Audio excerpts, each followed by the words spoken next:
Yes.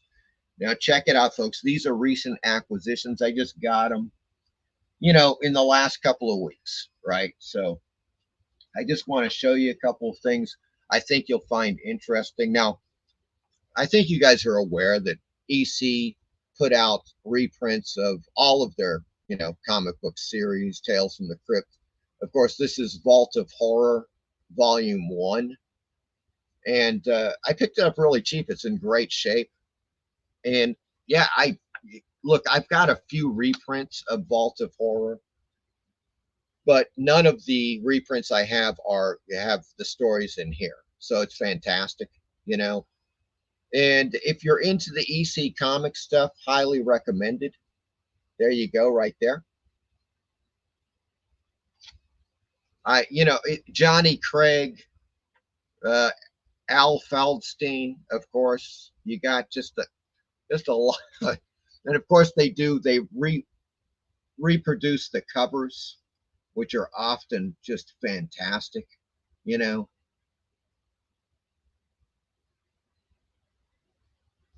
And in here as well, obviously, I saw an ad. Yeah, here we go. I mean, this is when Tales from the Crypt is, you know, jamming on TV, the series. So this ad is for the trading cards, Tales from the Crypt trading cards that they had. Quite groovy indeed. So there you go, folks. Vault of Horror. I'm looking forward to reading some of these. That should be quite cool. Now, this one you don't see often. Okay, this is one of the most unusual. I don't know what to call it. I'm not quite sure. Maybe you can help. Okay. I just got this. This is another thing I just picked up cheap. I was looking because it's kind of hard to. Only 2 issues were made. It's from Avon. This is from 1950. And it's called Out of This World Adventures. Okay, this is issue number 1.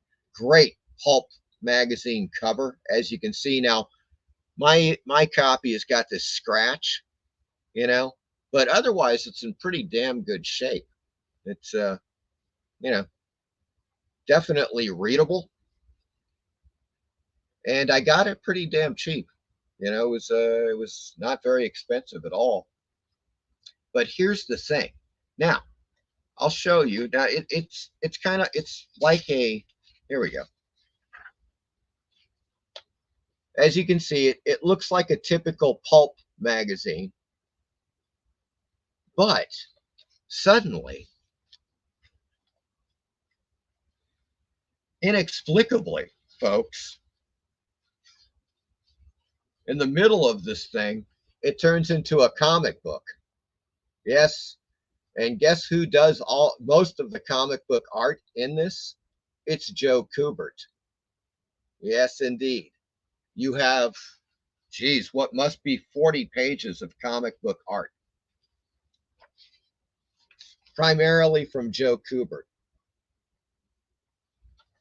inside of a pulp magazine from Avon. Now, I can only guess what happened. I haven't read anything about the history of this. Only 2 issues came out, and I can only think that it just didn't work.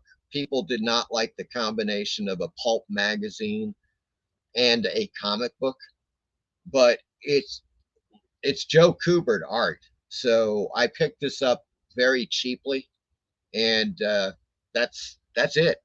That's you know, all she wrote. I plan on reading definitely some of the stories, and of course some of the Joe Kubert strips in here. But that is Out of This World from Avon, 1950. They came out with 2 issues, folks. So there you go. You don't see this every day. Fantastic find. I love it.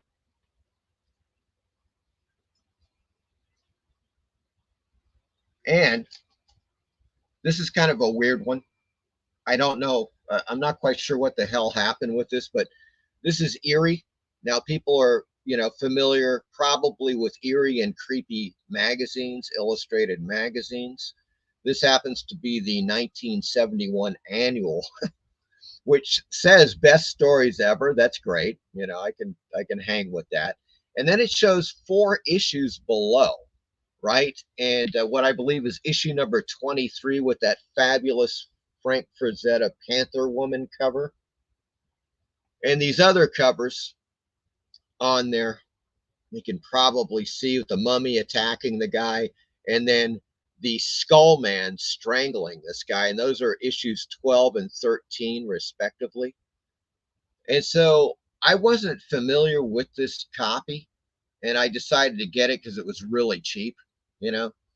And I found out something. None of the stories from any of these on the cover are inside this freaking magazine.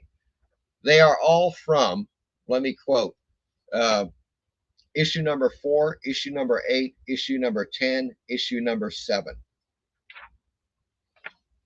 I'm not quite sure what the hell. Does anybody know about this? Was it just a screw up in the art department? I'm not quite sure. But there you go, folks. That was I just wanted to show you that because I thought it was kind of weird the way they did that. But let me get back quickly to the chat here for a second. Hey, we got another super chat from Joe. Thank you, Joe. $5. Hello. Yes, that's fantastic. Once again, I will reiterate, folks, tonight, all the super chats, after I get the proceeds from YouTube, they take out their, they get their pound of flesh, if you will. I split that 50-50 with Stephanie. So just keep that in mind. Eric says, in a way, all the woke garbage has only brought the spotlight back to indie films and other forgotten gems. Absolutely. I agree. I'm loving it. That's why what are they doing now? They're doing facsimiles of old comic books, and they're selling really well. It's great. Michael Taylor says he's an Australian werewolf in London. Eric says, nice job, Joe. I got that book yesterday, Mike. You mean the the annual from 1971? Kelvin says, I put Witch Tales on my watch list. Thank you, Kelvin. I appreciate that. That's fantastic. Werewolf says, I'm originally from London. Michael, indeed, he is. Emigrated 19 years ago. Wow. Very cool out of this world cover. Yep. Gary says, I got the 4-color Fear and Ghosts in Girls. Oh, yes. Joe Kubert, you better believe it. And that's Out of This World Adventures. Graphic Man says, great pulp, Mike. I now have about 10. It's a rabbit trail that I can no longer put on. That's a great copy of Out of This World. Yeah, I looked and looked for that, Graphic Man, and I got to tell you that it's actually a pretty good copy. There is a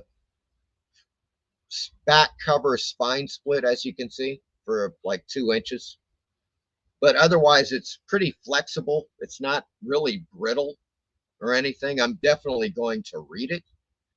And I just looked and looked because on eBay, these things, I don't know, they're priced like typically between 40 to 80 bucks. But I got this one for 15 bucks. I just kept looking and looking everywhere until I found a decent copy cheap. And so for 15 bucks, I could not pass it up. Steve says that is really out of this world. Indeed, it is. I will keep an eye out for those okay, I give up. Those books, yes, they are well worth it. Werewolf by Lunchtime. Joe Kubert art, folks.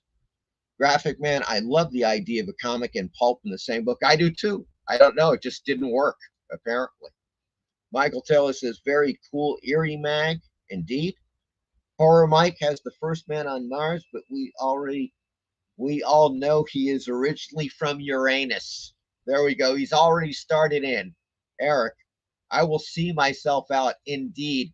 And I think that's, well, at this point, I think it's worth it. There we go.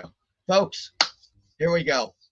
Well, yeah, as I was going to say, but Captain Strange Life has come in with a lovely super chat of $10. Here's $10 for missing my last comment. Sorry about that, Captain. I did miss that indeed. And if I did, I do apologize. But thank you for that super chat. Greatly appreciated. Folks, tonight is a special night. We are just about to be joined by the fabulous, the wonderful, the one and only Stephanie Beaton, Scream Queen Extraordinaire. And we've got a lot to show you and a lot to talk about. So without further ado, let me introduce to you the fabulous Stephanie Beaton. Hello, Stephanie. Well, hello. You hear me good? I can hear you just fine. Nice. Yes, I got my coffee going tonight too. Yes. I've got my White Castle blend. Oh, nice. I just got you banned. Nice. Nice. Cheers. Mastrovia or Monrovia or something. Yes. Good to see you. Oh, man. Yes, good to see you as well. And it's always a pleasure. Very excited to be here tonight. Thank you so very much. Very honored to be here. Oh, well, the honor is mine. The pleasure is mine. Absolutely. And we are already getting people in the chat. They are saying howdy. Unexplained Possibilities, who I've never encountered in my life, is here. And she's saying, they are saying hello. Well, hello. I have my computer in front of me so I can kind of see the chat as well. Oh, okay, great, cool. Yeah, I didn't want to chime in. I was like, should I chime in and say hey earlier? But I was like, no, I'll just hang tight. And I was like, wait a minute. I think I'm supposed to enter the studio. Oh, that's true. That helps. That often. Whatever.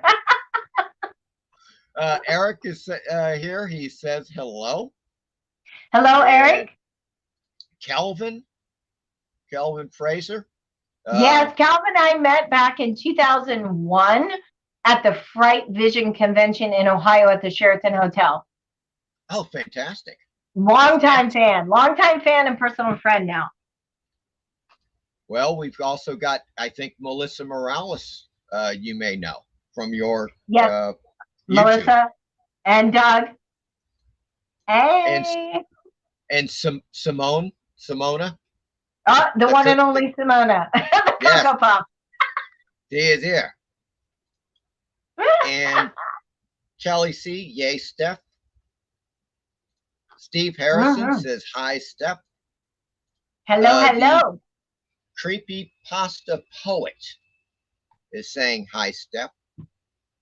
Hey, James. And Werewolf by Lunchtime. Now, Werewolf by Lunchtime is from Australia. So he is 12 hours in the future, Stephanie. Do you want to ask him about any events that might have occurred 12 hours in the future? I always ask him about stock tips. You know what I'm saying? Oh, okay. Because he's kind of like the time machine. Time exactly.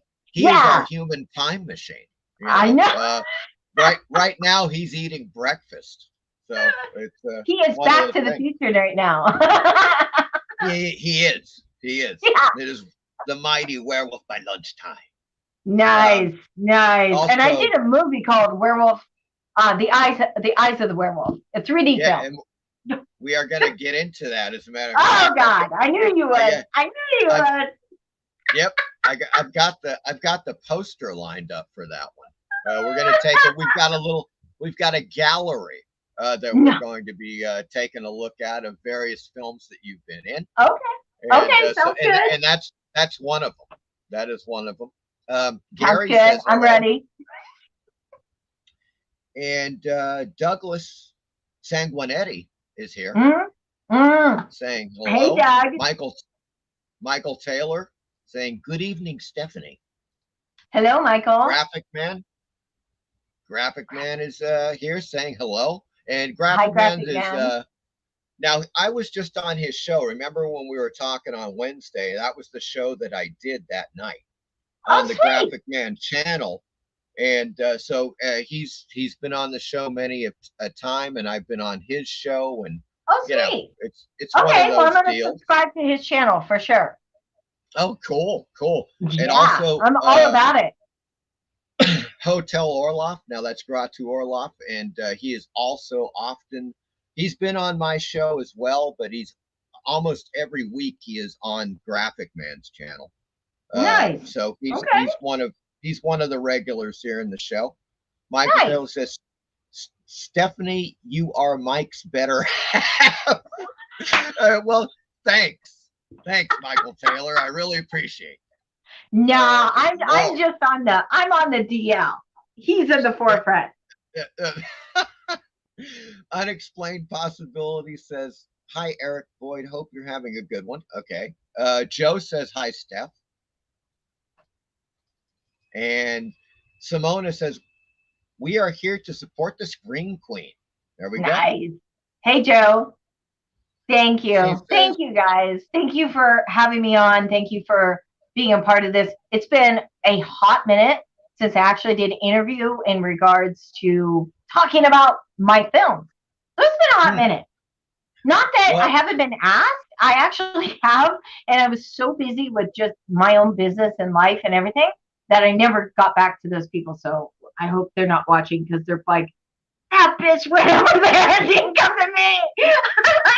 you know, literally, I was supposed to do an interview and I time just life happens, and I was busy.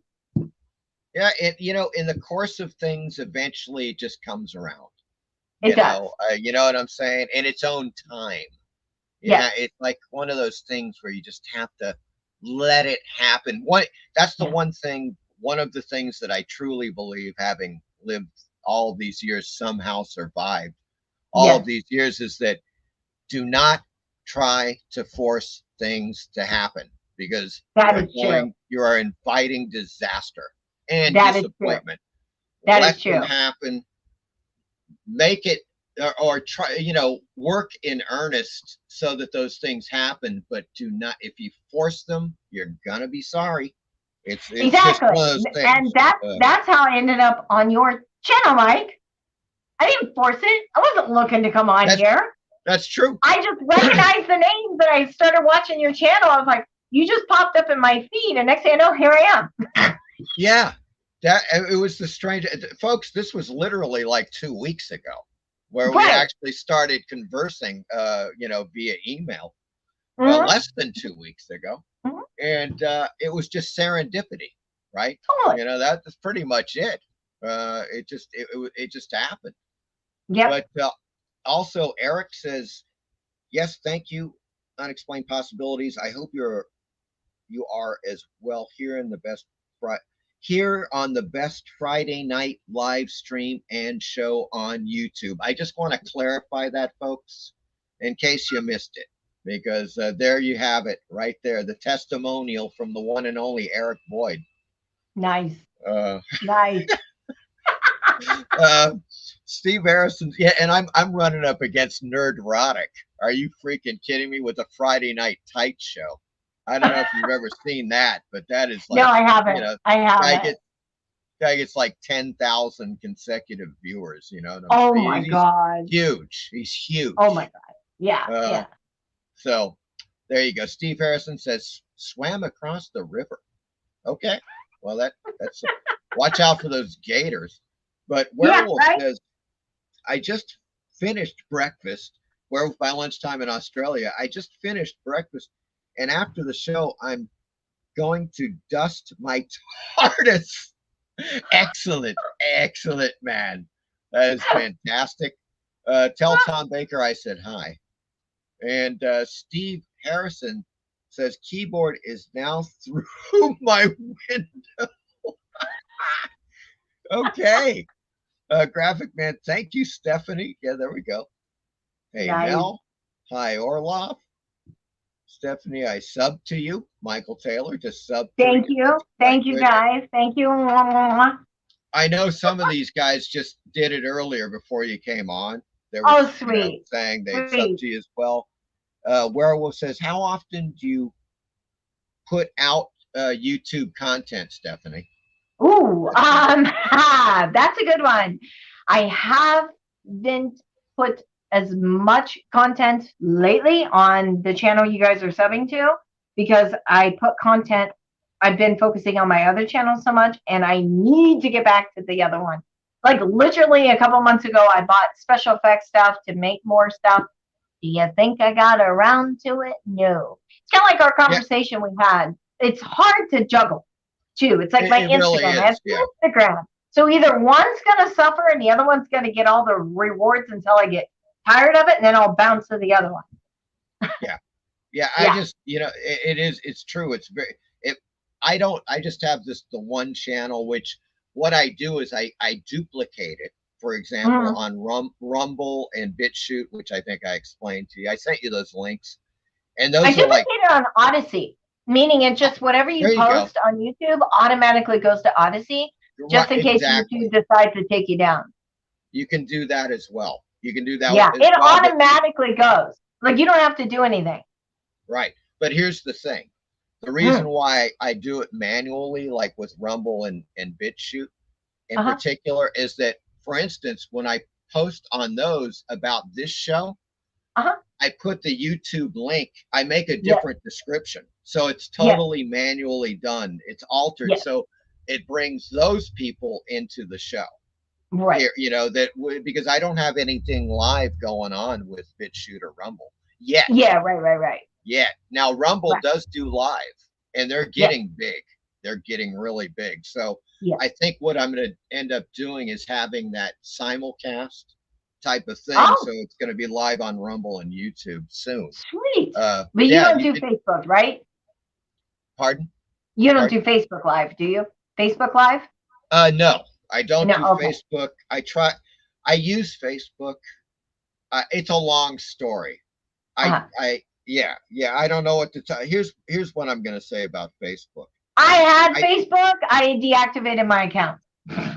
Yeah, well, I almost deactivated. What I did though, if I had deactivated my account, I would have lost my pages, which is my Real Progress LLC page and my Ghost Wow. Clinic page, which are it's a pre-code horror comics page. Yes. And they've got like 5,000 followers on there. Oh, wow. So if you deactivate, you lose that. So what I did is just I made my own personal page black. Everything on it is just black, and it just says my name. So then I, of course, keep the channels. Nice. Because I'm not giving up those channels after Yeah, building true. up all those followers. It's just, Sure. but other than that, I do not use Facebook. Right. I Me don't either even anymore. don't even use it, man. It's No. just No, it's a mess. it's kind of a mess. Yeah, you know, it's one of those that we could go on for hours about the horrors of social media sites, but Oh, yes, we can. oh my God. Good times. Eric says, Horror Mike dispensing sage advice. There will now be an implosion within the space-time continuum.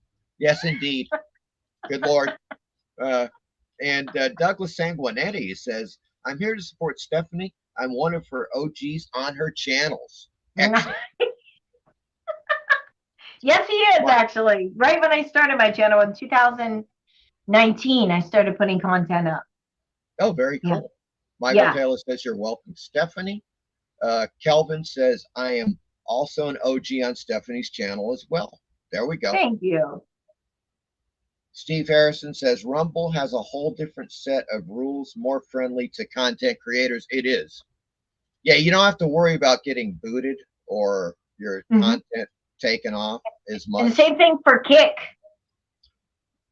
I'm sorry, Kick? Kick. What's You Kick? can play music over there. You can say whatever, do whatever. They're not going to shut you down. They actually pay you to be there. Is that literally called KICK? Yes, .com, kick.com. They actually pay you to be there. Like they will actually do an hourly wage. And I've heard they've given creators money, large sums of money. That's what I've heard. through Well, a that content creator that I watch. That he'll start like he'll open up like say what we're doing right now, and then he'll yeah. have the link for Kick, and then everybody moves over to Kick. Oh, I see. Right, right. So it kind of like he uses the other platforms to draw Yeah, everybody into Kick. yeah, because you know how YouTube Yeah. is. Yeah, I know. That's the whole thing. And it's a constant, I mean, look, the way that I do my channel, I don't bring politics into it Yeah, because of me course either. it's about science fiction, horror, and fantasy. Right. So why You would you? know, yeah. I mean, it Yeah, does happen occasionally, but it's brief and right. it's just like, look, I could open a political channel and do Right. what a billion other people do, which I'm just bored with anyways, because it's the Mm-hmm. same old crap. So, in Yeah, any case, it is. It is. I'm gonna be checking out Kick though. Thank you for that. Yes, check it out. I was not aware of it. You know Yes, that is definitely check it freaking out. great. Yeah, Yeah. Eric says Kick is a free for all social media site. Excellent. It, it is. I like It I is. like the It's a streaming channel. And the chat mm, never goes away. It's like an ongoing thing. So when you're off, you're like closed for the night. And then when you log back on, you open up and then you're in the room. But you can play music or do whatever you want to say or do. I've seen some oh, pretty raunchy stuff on there. that well I would yeah that and I think that's I don't think there's a problem, for example, with I don't know, YouTube seems to have different things because I Mhm. see nudity on YouTube and videos and stuff, but then people get booted for that very same stuff. I'm Yes. not Well, really the quite stuff sure I what's seen, going it wasn't nude, but it was very much insinuated because they picked up a hooker. And the only reason why I went over there was to see what 50,000 people are watching. And there's like a hidden camera watching this guy with a girl. oh, I'm it's like, one of what? And they're popular. I guess they're popular. They got millions of followers. yeah And I'm yeah like, and what? Well, this yeah was like they were overseas. I think they were like Amsterdam. So they were yeah live. It was early in the morning, like 6 a.m. when I'm like on Kick, just screwing around on my account, adding extra stuff. And I'm like, what is this up here? And I click on it. I'm like, what am yeah I watching right now? And then you can't stop. yeah. Here's an idea, Stephanie. So Mm-hmm. like these people have a site like that, right? They have a channel and they do the Mm-hmm. same thing. They get like 50,000 people watching live show, whatever. It's huge, Right, right? And they right. go out and that's what they do. Like they have the hidden camera and they, Mm-hmm. for instance, they pick up a prostitute, right? Right. Somewhere in some city. Turns out the prostitute's a vampire and it start and the pro and she starts attacking them and killing them one by one during the show. Now that there's your movie right there. There's You know, your it's movie. like Kind of sounds like Blackie's Widow. Blackie's Widow was a show that myself and Ron Ford were going to do, where we essentially do a wraparound a movie. So we'll take an independent film, and then yeah, like the commercial breaks, you come in and here's the story, but the story opens with Blackie, and Blackie kills people. So every week we brought in a new date, and then by the end of the show or the end of the movie that people were watching, we mm-hmm. killed him off. And Ron was playing the butler, Claude. Oh, I And it got was it. Blackie's Widow. Yeah, Okay, yeah, and so yeah, and in the is this like a wraparound? So you're yeah, showing a movie or something in between yeah. So we showed, so type the of deal. audience watches the film, and then we cut to the commercial breaks, and here we are with like our Uh, uh, storyline still going on. right. Yeah, yeah. So you shoot I everything got you. out, and then you edit it all in when you're watching the film. Oh, that's Yeah, cool. That's cool. yeah. Well, But that's werewolf. it actually. I know Ron and I went, and we had the big, what do you call it, the VIP or the big launching for the B Movie Network with this guy named Dennis Morgan. And Dennis, he ended up taking the $2 million and he split town. Boy, that's shocking. in Hollywood. That was it. Jeez, That was it. I So there was wonder. no Blackie's Widow, but I know that that is something that Ron and I had written together. They always do. Yeah, there's so many stories. Yeah. God, it's just Yeah. incredible, man. And Yeah. we're gonna get to the story. The one thing I watched your video, the one living the dream video, which I recommend to everybody that's in the chat right now. Go on over to Stephanie's channel and Thank watch that you. because she presents like a lot of stuff that people that watch my show would totally dig, and that is, for example, Fangoria, Draculina, Femme Fatales magazines, all that stuff, and we've talked about Fangoria on the show, obviously. Yeah. I was in the 80s, I loved Fangoria. You loved it. I know it because you talk about that in the Yes. video. Yes. And so there's a lot of stuff. And of course, you have your action figure, Yes. which is totally cool. And there's a story behind that. We'll get to that. But we've got a couple of people in the chat who have asked some key questions, including Werewolf. Werewolf by Lunchtime says, how did you get into acting, Stephanie? Oh, good question. I never wanted to be an actor. I never wanted to do it. I always wanted to be a veterinarian. So that was the whole plan when I was a kid, was to be a vet. And I'm from Ohio. So in Ohio, I had it all designed up where everything was going to be. Once I moved to California, that all changed. In fact, I'll tell you what it was. I was at the Point Mugu Air Show in Point Mugu out here in California, right when I first moved out here. So I was like 14, maybe 15. I can't remember. I think it was 14. It was 86. So I was at the show, and lo and behold, I sat right behind Arnold Schwarzenegger. Right? So before he was governor and before he became like, oh God, get away. Right?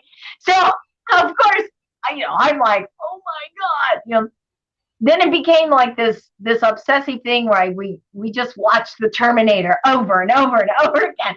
And then I was like, I want to get into acting. Like, I love that. I don't know, just that excitement about it.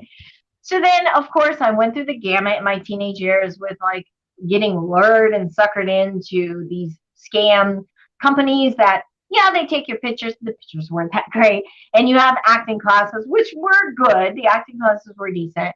But you never got anywhere. But then once I moved down, because I'll backtrack a little bit. When I moved from Ohio, I moved to Oxnard, California, Port Wayne. So then after that, I moved down to West Hollywood. So once I came down to West Hollywood, then the hunt was on for an agent. And it first started out with like modeling things, jewelry, clothing. And then I did music videos, but to be fair, not really much of my agents, and I've had quite a few, got me a lot of the jobs. It ends up being networking, believe it or not. I just end up telling somebody about this, that half the time it's not so much the agent that books the jobs, but your own self. And the reason is because when you're on set, you meet a lot of people and you end up never having to audition again, really. I mean, you start out auditioning, but then it becomes, oh yeah, because they worked with you and I got this film and they reach out to you or somebody referred me. And then you end up just negotiating your fee and the agent is bye-bye or the manager is bye-bye. That's kind of how I got into it. It started out with some modeling stuff and music videos, and then it went into the films. And the first film that I did was A Naturally Born Killer, which was my first horror film. Was it my plan to do horror? I loved it, but no, it wasn't like, oh, this is my plan. I'm going to be a screen queen. Yeah. No. It just happened to me. That was 1996, right? It was released in 1996. Yes. I moved down in West Hollywood in 92. So in 95, we shot that. You shot it in 95, right? Mm-hmm. Exactly. Mm-hmm. Yeah.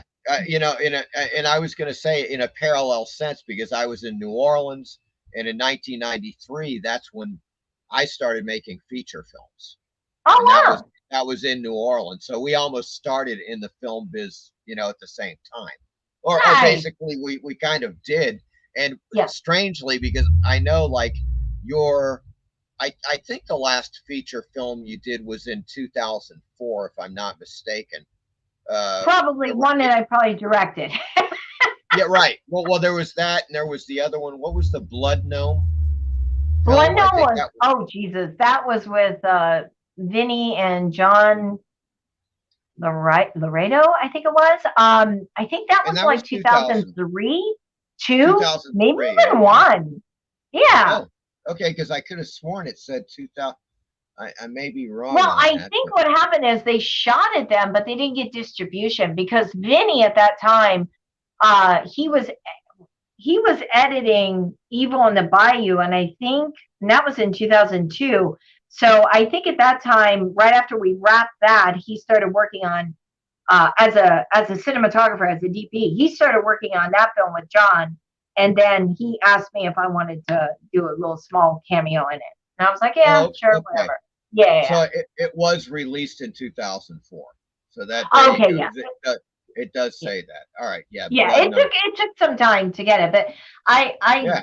I distinctively remember him editing Evil in the Bayou in 2002. Yeah, Right. Right. and Yeah. then that Because film coming up. yeah, and oddly enough, I stopped the last. After not it was like 93 we started doing the features, and then 2003 was Mm. the last feature that I released, and then I stopped until Oh wow, 2012, and then wow, picked up again doing feature film. So there was a, you know, yeah, considerable lapse there, like 9 years, where yeah. I basically what happened is I ended up shooting a ton of live music videos in South America. That Oh was wow. really what I was doing. I shot about 150 Oh in South Jesus God. America, and Yeah. yeah, there's matter of fact, if you ever get the chance, it's called howlingearth.com, and Oh, it's I'm up. definitely It's gonna check still it up, out. and there's a YouTube channel called Howling Earth, and And that's so howling like the howling the movie. how something like that. Oh my Oh my God. God. Yeah, I wrote it Uh, down. So it's written down. It's written down. Howling Earth. Oh yes. Um, but that's fantastic. Well, there are a few other questions I have seen here. Let's take a look. Okay, that was Okay. werewolf. Okay, Eric says I know a couple people on YouTube who use Kick as a backup. It sounds like a good plan. Yeah. Eric is an ethot named Amaranth. There is an ethot named Amaranth who uses Kick and was paid loads of money to move there with her stuff. Oh wow! So you mean to exclusively move to Kick? Yeah, I they do get it. pay you. They do pay you over there. That's what I heard. Yeah. Oh, and Rumble does too. They pay a lot of the big, the big guys, the big Yeah. content producers. Tom O'Foolery is here. Hello, Tom. Great to see you. Good evening. What bows and ghouls? I think he's saying. Happy Screen Queen Eve, Stephanie, and Mike. Hello to you, Tom O'Foolery. Steve says, Scream I'm Queen st- Eve. It's yes, like, hi, Tom. I'm still suffering from the rude boot we all got during the creature preview a few weeks back. The What happened? creature. Oh yeah, yeah. I was showing some creature from the Black Lagoon stuff, and of course it's copywritten, so I got booted for 5 minutes on Oh, YouTube. It just was a oh black screen, no. and yeah, it was just that's what happens when you start like if you. You didn't get a copyright strike, did you? Oh, I did. I got no, no, not a copyright strike. I got a Oh, copyright notice, or oh. it's not a strike. It's a warning or whatever the hell it is. But I Mm. got booted. Literally, I was booted off the air for 5 minutes. The screen just went black, and people were like, what's You going need on to here?" go to Kick. You need to go to Kick. Yeah, I think that's what's going to have to happen. At least as Yeah, because another I watch fact. Outlaw Morgan over there, and he plays all kinds of music and doesn't get shut down.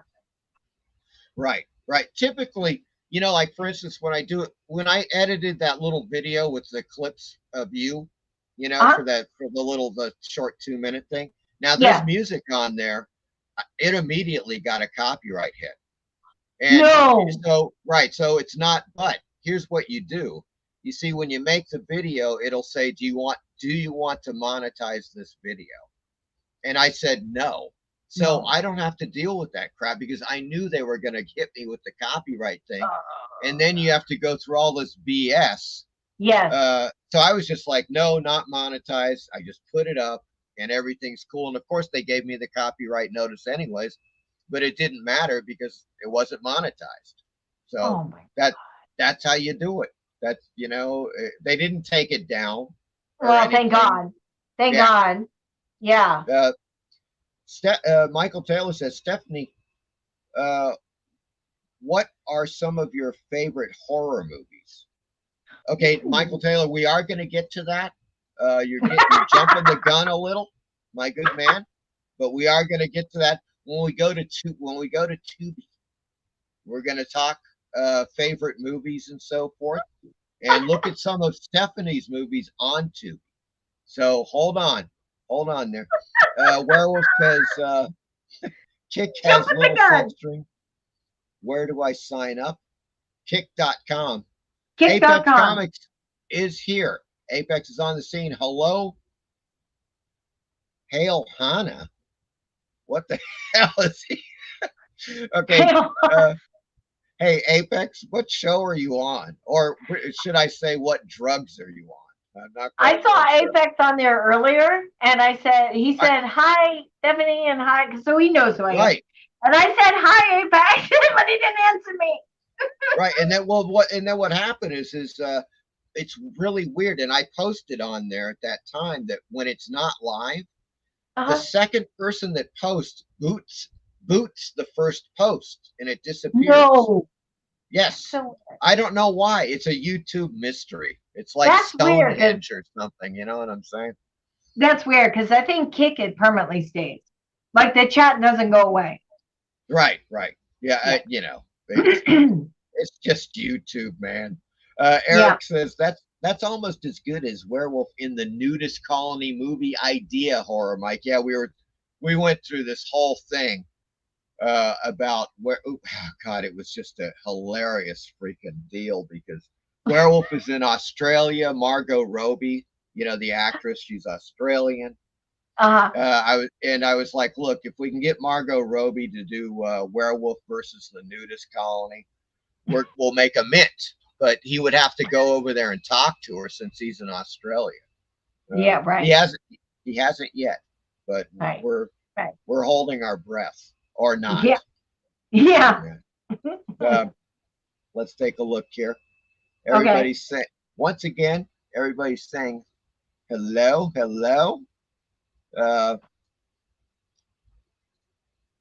Trying to get to it. Speaking of vampires, Apex Comics has a comic he is working on called Fembat, the story of a stripper who becomes a vampire.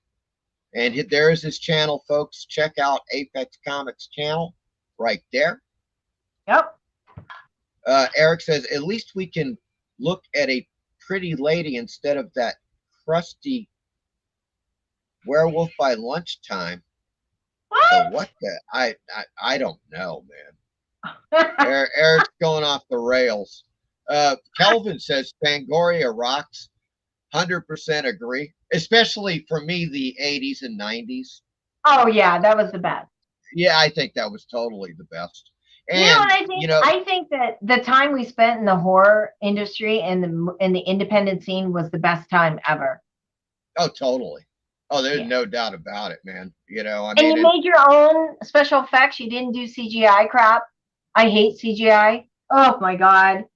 CGI has no place in horror films. No, I like old school special effects. Yeah, and what's really amazing, Stephanie, and I know that you've seen this, and it drives me insane. I've even seen this on big budget films. I mean, I saw this. They did this on the first Dune film, that the big budget one that just came out a few years ago, where this guy gets shot and they do CGI blood coming out of his neck, and you can tell. I'm just like, what? I'm actually seeing a lot of that. It's really bad. I'm seeing a lot of that. Bad. Yes, like the background is all green screened. The whole effect, blood. It's No, just so lazy. no. It's Yes. like Very look, lazy man. and very expensive. Because Yeah, it's yeah, expensive yeah. to do that. Well, it's expensive, but once you get those people on the payroll and they're doing Mm-hmm. all of those, CGI things, Mm-hmm. it's just Mm-hmm. like they have a. It's kind of like how. Here's how it goes. They have a library of all of Right. these shots. Like here's blood spurting from the neck. Here's blood spurting from the Mm-hmm. back, and they just Mm-hmm. plug it in. Right. It takes like literally a few minutes, and that effect is done. Right. Right. And that's it. It's not like you have to carefully set the squibs, Right. explode the squib. It Right. comes out Right. this Right. real Right. blood splattering on the face and all that stuff, which is that's what Nothing sells. beats nothing beats a bug spray pump going through the heart. Yes, bug A spray pig pump heart. Get through a the pig heart. heart and put the Yes, little pipe up there and pump that fucking blood. yes, folks, you've heard it here first. Bug spray pump to the heart. That's it, right there. In I'm a pig digging it. heart. Captain Strangeliffe once again comes through with the super chat. Now I don't know, it's great. Now so far we've had 4 or 5 super chats. As I have said before, once I get paid, of course YouTube takes their 30%, which is insane on super Uh-huh. chats. You know what the net that I get, I'm splitting 50-50 with you You do not for have the to do show. that, Mike. But I'm No. doing it because I'm that kind of guy. Okay, Well, I'm and that kind of girl that ain't gonna take your money. Do I look like a $2 no, whore? no, wait a second. I think it's only fair. I mean, come on now. I mean, we've got 28 viewers. That may be the peak amount of viewers I've ever had on one show. Oh, come on. I'm sure And you've had more. it's due to you. No. Now on Captain Strange live show Uh-huh. or Graphic Man, yeah, they'll hit 40, 50, Oh, nice. and that's really quite good. But look, it's a one man thing here. Typically, I do the show, and many times it's just me. So I'm Yeah. talking about stuff, and it's just not the stuff that I make, my normal videos that I edit, that I upload, during the week. That's Yeah. that's my real thing right there. I do the Yeah. live show every Friday night to say Yeah. hi to everybody that watches the videos and stuff, and that's it. That's it. It's one of those things, and I try to keep some variety going, and having you on the show is like something that none of the people in the chat have seen on my show Aw. before. As far as never have I had a scream queen on the Really? show. No, never. I'm shocked. I'm yeah. shocked. Well, there you go. But Captain says, I love these indie films, more refreshing than a Sam Adams beer. If I want to be brainwashed by Hollywood, I'll remove my brain and take it to a car wash. There you go, folks. You heard it from Captain Strangeliffe here on this channel. Okay, thank you for the $10, Captain. That is freaking tastic, my good man. Nice. Steve says, what are the most uncomfortable appliances you've had to wear? Now, there's a good question. You know what? I've never actually worn an appliance, unless it's like pieces of makeup, like on your flesh, like skin material. However, Yeah. I got burnt really bad in the Evil Maker. Oh. I got burnt. So I never Wow. had an uncomfortable appliance, but I have gotten hurt on set. Right. I get you. Many a time. Yeah, and that's going to happen. People don't realize just how dangerous sets can get. When things are, all types of activity is going on, you've got like, let's say, a dozen people on set. Everybody's going doing stuff. Something's going to happen. I was filming the scene when I got burned. There you go. But I didn't finish the scene either. I mean, I finished the scene. I didn't stop. Right. I didn't stop. I had a lantern. And I think it was, I see. I'm right-handed, so I believe it was this arm. And I was carrying the lantern, walking up this like corridor. This is like 3, 4 o'clock in the morning up in Oregon, and we're in like this water, like almost like a riverbed, but not a riverbed. But it was like underneath the bridge. So they put the bag of body parts, and the scene was I'm walking up and I discover the body parts. And in the process of it, of course I like jump back. And when I jump back, the lantern hit my arm and instant 3rd-degree burns, right? But I finished the scene, and as soon as we were done, we all ran up like, I was like, and then we ran up and put under cold water. As I'm standing there with my arm underneath the water, and the lantern was on the table, and it exploded.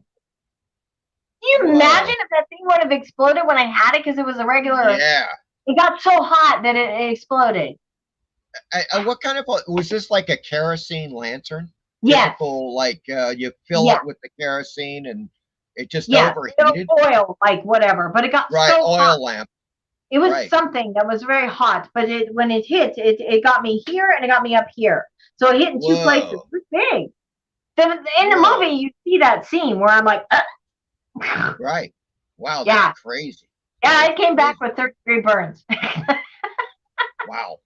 Werewolf says, I'm sure a few of my ex-girlfriends have appeared on the cover of Fangoria. Of course, Werewolf. I get it. Werewolf, indeed. Michael Taylor says, Fangoria is still being published today. It is. It is, right? It's still going. It is still going. Creepy Pasta Poet says, Steph has great content on her Scream Queen channel. I agree. I think it's very good. She made a short film a day for the entire month of October a few years back. They are amazing. She made them completely by herself. Excellent. Yeah, I think I saw a couple of those. I was watching. They're like 1-minute clips or so. No, they're like 5-minute shorts. Oh shit! Then I haven't seen those. I saw. Yeah, no, I mean like trailers. But if you actually go to the 31 Days of Horror of Halloween or something, 31 Days of Halloween or 31 Days of Horror, if you go to that playlist, you will see every day I release one. So I shot them like in July and August, and then I released them starting October 1. And that was 2019. I gotcha. Okay. Apex and I just wind them like in my head. I was just like, okay, I got a great idea for a script, or like an idea, and I just like did them all by myself. I played both characters, whether it was a man or myself. So yeah, that's great. That's awesome. Yeah, that's awesome. Apex says it's really a go-go dancer bit by a vampire and becomes fembat. Okay, that's what I thought. Yeah, fembat. Okay. It wasn't a prostitute. Okay. Apex says that's okay. I accidentally called her. Oh, a stripper. Yeah, it was a go-go dancer. I've got a great video. I've got to play a little of it. You're gonna dig the hell out of it. Oh yeah, let's see it. It's just a little go-go. Are you gonna play it right now? Yes, just for like 30 seconds. Okay. Sweet. Check this out. This is really. Speaking of go-go dancers, okay, this is one for the books. There we go. That's as much as I could play because I know they're gonna get me. They're gonna do some kind of copyright. Yeah, right. But that was the Starfires, and did you catch that set in the background? Like yeah, big demon head with the mouth and the teeth. Yes, absolutely amazing. I love it. The whole girls dancing is excellent. Yeah, I love that. I love that Starfires vibe. These boots are made for walking vibe. That's exactly it. That's precisely it. Yes. Let's see. Oh, wait a second. Okay, I totally missed a couple of things here. Wait a second. Oh, there we go. What did you miss? There we go. Douglas Sanguinetti says Stephanie is amazingly talented. She has done it all: acting, writing, directing, producing, makeup. Yes, indeed. And we're going to get to those films shortly. Let's just cover a little more chat here. I see a lot of hellos going on. Thank you, Doug. Captain says Stephanie Beaton. She's so lovely and amazing talent. The captain. Aw, thank you. Tomfoolery. Hi, Mike. Eric says, do you mean a recommendation?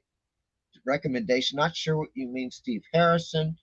Unexplained possibilities. You got copyright claimed. I knew it. It happened.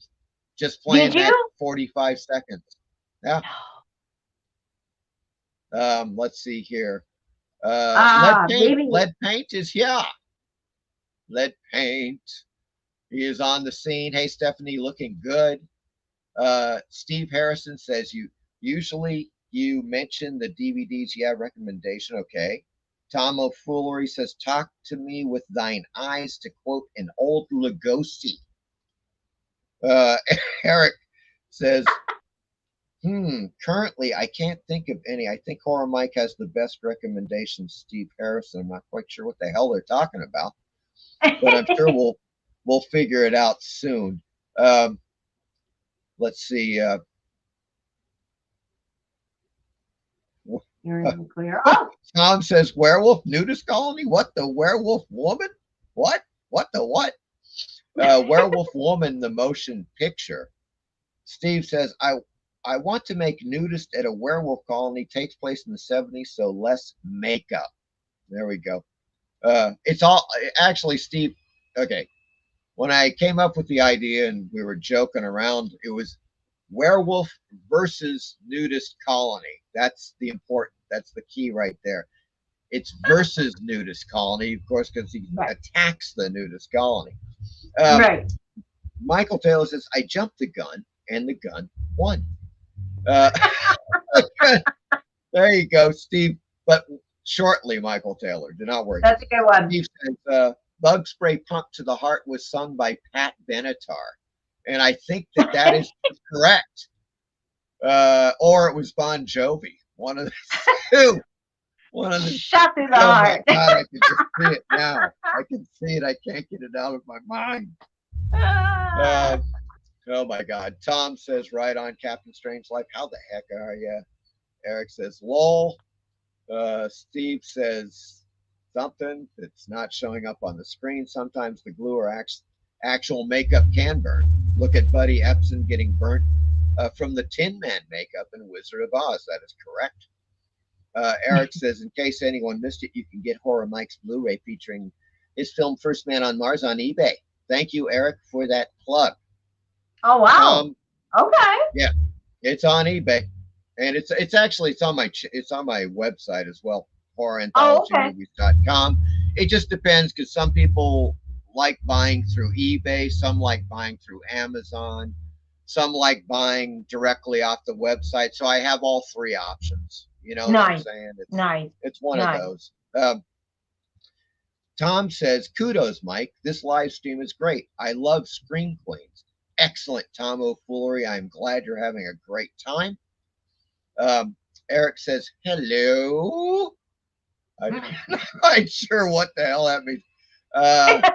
And Werewolf by Lunchtime says, you are a Scream Queen, but who would be your Scream King? There we go. Who's your favorite horror actor? Ooh, boy, that's a tough. I couldn't act. I don't think I could answer that one myself. I can't answer that one either without like going back and looking, and I was like, yes, that one. Although there is something that almost happened that would have been totally kick-ass, and that it brings me to your action figure. And you were going to do a show Bruce Campbell with Bruce Campbell. Correct. Right? It was so damn, and then the financing fell through, or something happened. I still have my little action figure. Do you have it there? I do. I don't have it here, but I could get it. Oh my God, that would be freaking great. I am sure that it's just a little thing. It's on the dresser. Yeah, oh, I saw it. I've seen it. Simona's in the house here, so shout out to Simona. It's in the video. It's in your video. You show it. It's in my video, yeah. Right. But I'll put it on screen here. Oh, that's fantastic. Okay. Hold on, folks. Get ready for this. Okay, I'm going to take this off, and I'm going to make you solo. Hold on. Hold on. Let me get to the. There we go. Folks, that is Stephanie's action figure that was produced. Actually, they produced, I don't know how many, for Right. this proposed. It was a proposed series, right? Correct. And I would have played Rain, Goddess of Water. Trying to like It looks get it so you great. can't see the I mean, it's a good likeness. It really right? is. Yeah, I swear to God, man, it's Yeah, they're like impressive you get up there and be because like, you're like Mars Attack stuff. that was, that was like, that was, that was the, I swear to God, because as well as I, some of the action figures they come out with that are supposedly the likenesses of the actors are just horrible. I mean, they looked like nothing. I saw one of Elvira, and this was not even this. This was just. I was just at the freaking store. I was at Books a Million. I don't know if you guys have Books a Million out there, but it's one of those huge bookstores like Barnes We and don't, Noble. I don't. If we do, it's probably in Northern California. Okay. And so they sell stuff like the action figures and all of the accessories and stuff, and I noticed they had an Elvira one, and I took a close look at it, and I was like, Jesus, man, that face doesn't even look like it. Just bore little to no resemblance to Elvira. It was really weird. So that one I consider a success. Yeah, right. And I didn't realize her hands are soft. Her hands are movable. Oh, wow. They're very soft. So weird. I didn't even notice that. And I've had this for years. So on the figure, her arms move, does her head move? No. Her head is stationary. Her feet are not as well as you see. Okay, gotcha. So her arms move, so you got the articulation on the arms. Right. And it does. They captured your likeness. Yeah, they did. Yeah. They did. It's really totally cool. So I know, right? So it was a show. It was a show. Do you remember the name of the show that they were going with? Oh no, I don't. I just remember my character. And you know how scripts, as you know, Mike, like you start out with one and then they end up changing the title. It's kind of like the film I did with Heather Locklear. The original is called Shattered Mind and it aired on NBC, but now it's called The Terror Within when Lifetime Television or movies bought them out. So they changed the title. You're absolutely correct. Yeah, it can change 10 times. Yeah. In a freaking, in that span before it actually gets released. Correct. Correct. Yeah, that and it already aired. That's the weirdest thing. It's like, why would you change a title that already aired on TV? Like it was an NBC movie of the week. Yeah. With Heather Locklear. And then when Lifetime purchased it, they changed the title. I don't get it. I don't get it. They just do it. It's absolutely amazing. And what a lot of people, I don't think realize is that for every one movie or one series or show that you actually see, 100 were developed and never actually, were never finished or completed. For one reason or another, the funding fell through. Correct. The studio just decided to yank it for some reason, or it's kind of like my last film. It's just like my last film I was going to do. It Crawls. So we casted. We had everybody ready. We literally had a casting call. We got all the actors, got all the set locations, and then my mom took a turn for the worst, and then she had passed away. So life had like drastically changed, and I never went back to that script. I have the script in the closet behind me, buried with all my other boxes of scripts from my films because I kept them all. I never did it. So that was the reason. Everything just shifted, just literally shifted. So, but now, like let's say over the last couple of years, what's your attitude towards actually doing some more films? I'm not against it as long as it's independent. Like I don't want any big budget. I always finance my own films. I never went and had any, I didn't try to scout for funds because that is Right. virtually impossible. Just because people, they don't want to take a chance and they're Yeah. stuck in the groove, and then you become a sellout to like Lionsgate or whatever, and then they own the rights and then they change everything and your whole script and your vision is completely gone. Right. Now, in a hindsight, if my heart wasn't involved in the script, that would be phenomenal because you could make some profit off of that. And you just, Sure. whatever, you just working for the man, and that's fine. But if you have something that your heart is invested in, definitely. I mean, I'm not against it. I love making films. I love the whole well, I don't love the entertainment industry the way it is today. I don't like Hollywood the way it is today. It's gone to hell in a breadbasket. So I'm not game for that. But if you're like doing the independent and stuff, like I love producing, I love directing, I love making the special effects, and I love the acting too. It's been a hot minute. I would love to get back in front of the scene. Even if it's not like a Well, lot, but just maybe like a weekend thing, that would be cool, or a couple days.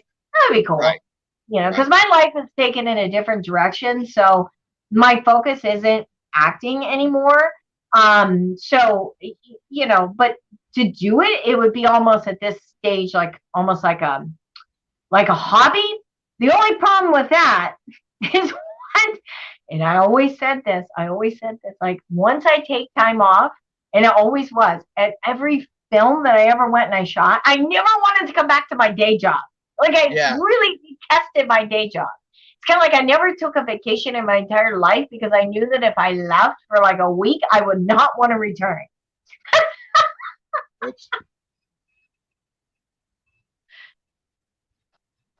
Yeah. You still got me? I Yeah. understand exactly what we've had some comments here. Tom Oh, O'Foolery says killer clip. I think he was referring to the Starfires, that Linda clip.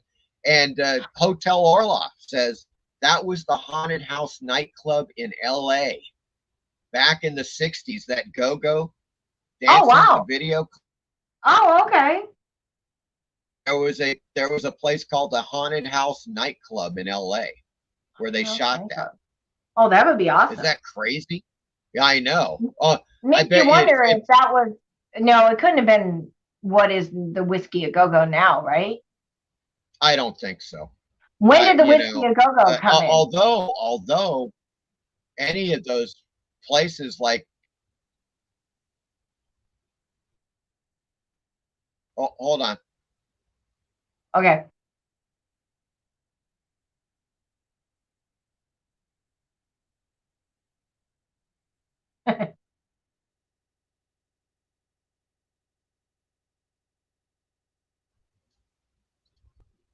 Are you there? Yeah, that weird.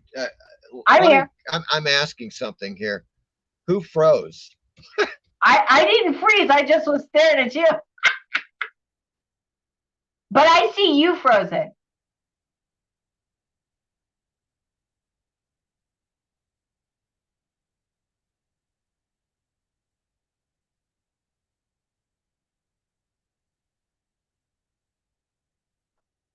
Oh, Mike froze. Oh, I froze. Okay, I froze. Am I froze? You're still frozen.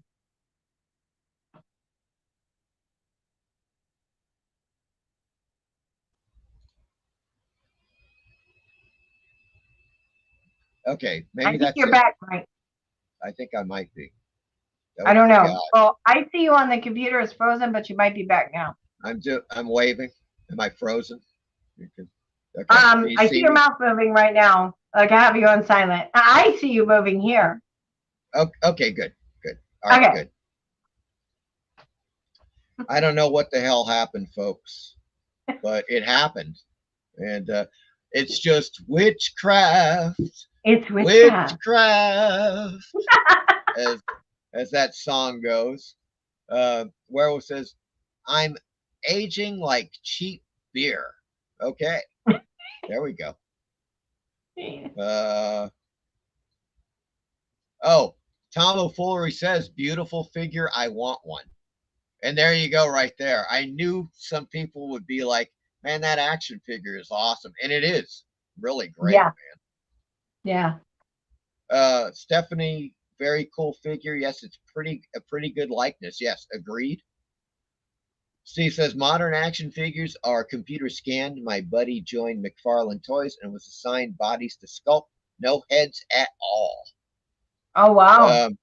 Well, there's less Wow. controversy that way, I guess. Steve says the figure is more Jessica Rabbit than Mars Attacks. Okay. Yes. Melissa says just looks just like you, very beautiful, good likeness from Douglas. Steve, heads for figures are scans, no sculpting. Werewolf, do you collect anything, Stephanie? Crystals. Crystals. I There you never go. did. I never did. And then all of a sudden I bought my first one and then I just went on it. Do I work with crystals and that kind of stuff? No.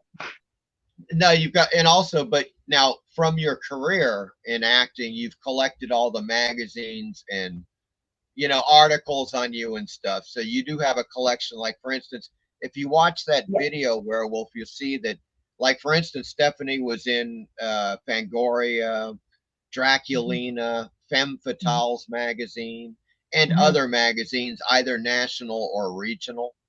Scream Queens Illustrated. Remember that one? Scream Queens Illustrated, yes, which that issue I never got that one. What? But I was in that one like 2 or 3 times. I bet you it's on eBay though. I bet you it is on eBay. I'm sure. I'm sure. Kelvin says in the Witchcraft movies, they were awesome. I know you studied the occult. How did you get started? Ooh, well, that comes from my family. My family is where that comes from. So my mom practiced and I've always practiced the occult. So it just became more and now I have my own business. Okay. Yeah. Fair enough. Yeah. It's witchcraft. Yeah, exactly. It Simona sure is. I'm in my altar room right now. Okay. Simona says, cat's werewolf. She saves all animals of the forest. That is true. And I live in the city. Okay. Yeah. Mike keeps freezing. There's a lot of things about Apex says witchcraft, baby. There we go, right there. Simona says, good luck with that cause. I've been looking for one for years. Okay. Apex, Stephanie will have a horror action figure museum in 2032. Oh, when? What? I have no idea what the hell that means. Great show, Horror Mike. Okay. I get that, but I'm not quite sure. That wouldn't actually be a bad idea to have that. Yeah, sure. Well, you would have to do it on the East Coast, like New Jersey. Well, these guys were there is a, I think it's like something like HollywoodHorrorMuseum.com. And these guys were trying to get an actual horror film museum in Hollywood, a physical location with all kinds of stuff, props from films and, everything. Well, they have the Death Museum out here. I'm sorry, what? The Death Museum. So I've been there. You walk in and it's got like items from serial killers. Like that was. Oh yeah, no, not. Yeah, from serial killers. But I think it's called the Museum of Death or something. So they have that. Yeah. They have that. So I can't. No, I can't imagine. I'm talking about horror films. Well, like horror, but I can't imagine that they wouldn't have it. That's what I'm saying. Like they should have. Well, yeah, for the longest time, remember, you may recall Forrest Ackerman. Of course, he was Famous Monsters magazine and all that stuff. Yeah. He had the Acker Mansion, which was his huge house, a mansion that was a museum that people could go in, and he just had the most amazing props and everything from horror films. Of course, that's long gone. Oh yeah, they sold that off as soon as he died. The family, they just got rid of everything. Yeah, I mean, what's really you know what happens? A lot of collectors went in and bought a lot of the shit. Mm-hmm. And they just went into their collections. Oh hell yeah. I was kind of shocked that a lot of the the big Hollywood people that Mm-hmm. actually got their let's put it this way, they were helped greatly by Forrest Ackerman in getting into filmmaking. Big Yes. people, I Yes. mean, including Steven Spielberg. Oh A yeah. lot of people like that. They Oh, never yeah. they never dropped a dime to try to save his freaking house, No, and they they didn't. could have. They They could could have. have.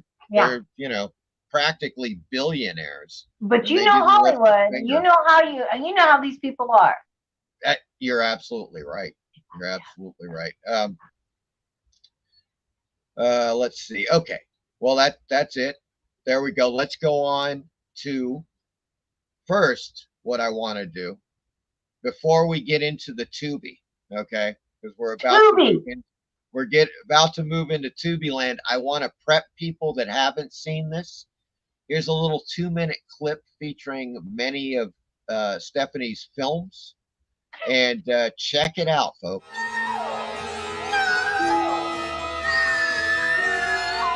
It's a pity you're not going to eat me alive. Then you can tell me how I taste. Tales from the Cannibal Side, starring Stephanie Beaton. You'd be lost without me. Can't do this anymore, Chad. This investigation, it isn't over yet, so don't leave town.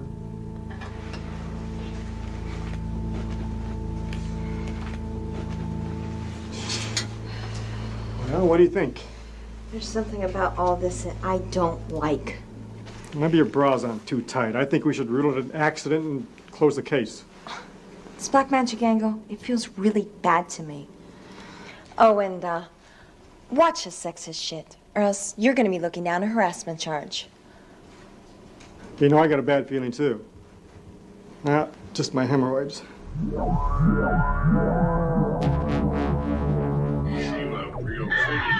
Tales from the Cannibal Side.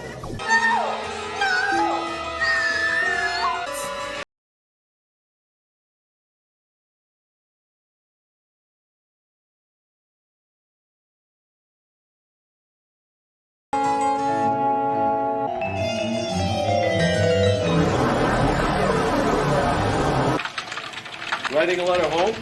In a manner of speaking, I'm reprogramming the V-world.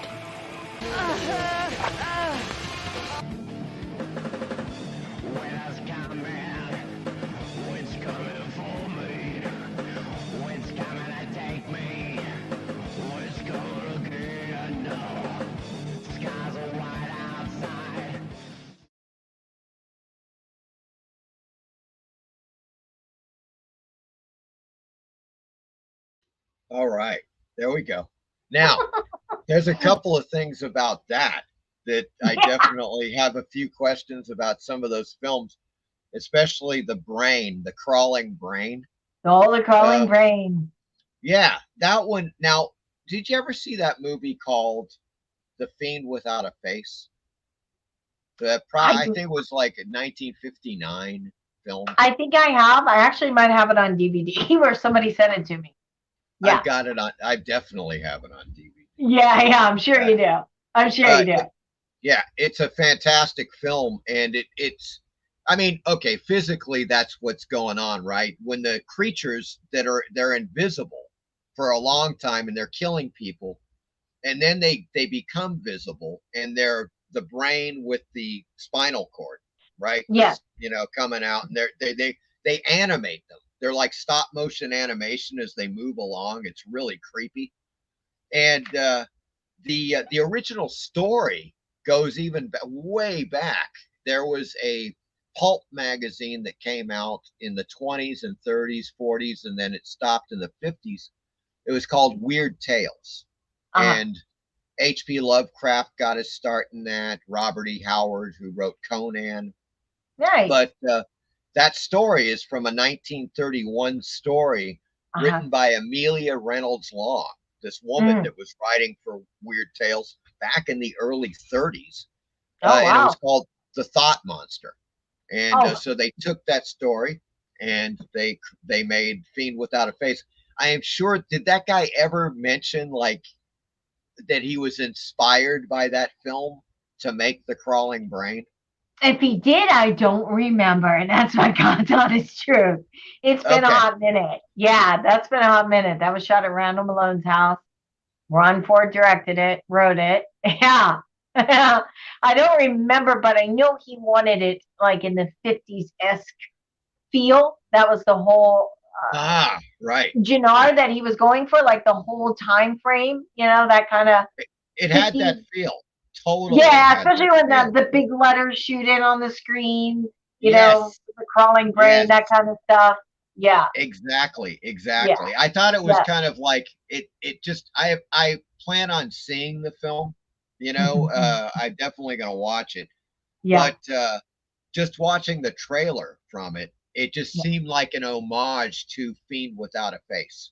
Yes. Yes. Like Yes. he was like, because it has that 50s vibe, Right. and the Right. whole deal, and it looks pretty cool. I Yeah. like the way that he put the trailer togetger. It was really Oh, quite yeah. Yeah. No, he did it pretty quite good. moving. I think I have like the little mini poster of that, like in the closet. I used to Oh have all my wow. stuff hung, but I don't because I need to get a bigger place now. So especially like all with my posters and my acting stuff. Yes. That would be nice. Yeah, there's Yeah. never enough wall. No. You know what I'm saying? This is like Not in my never house. enough freaking wall. Yeah, not mine either. It's just ridiculous. Yeah. Uh, but we've had a few more comments. Okay. We have Steve says Bob Burns. Bob Burns was another collector that had. I don't know if he opened his house like Forey did as a museum, but he was another guy that just had a ton of movie props from films Yeah. since the beginning of films. Yeah, I since know the that silent name. era. I know that name. I'm just trying to get the first one I hear that I think of Bob May. Okay, yeah, Bob Burns. Well, he wrote some, or he either co-wrote or wrote books on the subject as far as classic horror and sci-fi films and stuff. Mm-hmm. He just had an amazing collection. I've seen photos from his house. Just amazing props. As Steve says, actual movie props from Alien, Aliens, The Time Machine, etc. And Oh yeah. a ton of 1950s and 60s movies. Oh wow. Wow. Michael I Kelly, wonder where all that is today. yeah, well, with Bob Burns, I would think that probably I don't know if Bob is still alive, one.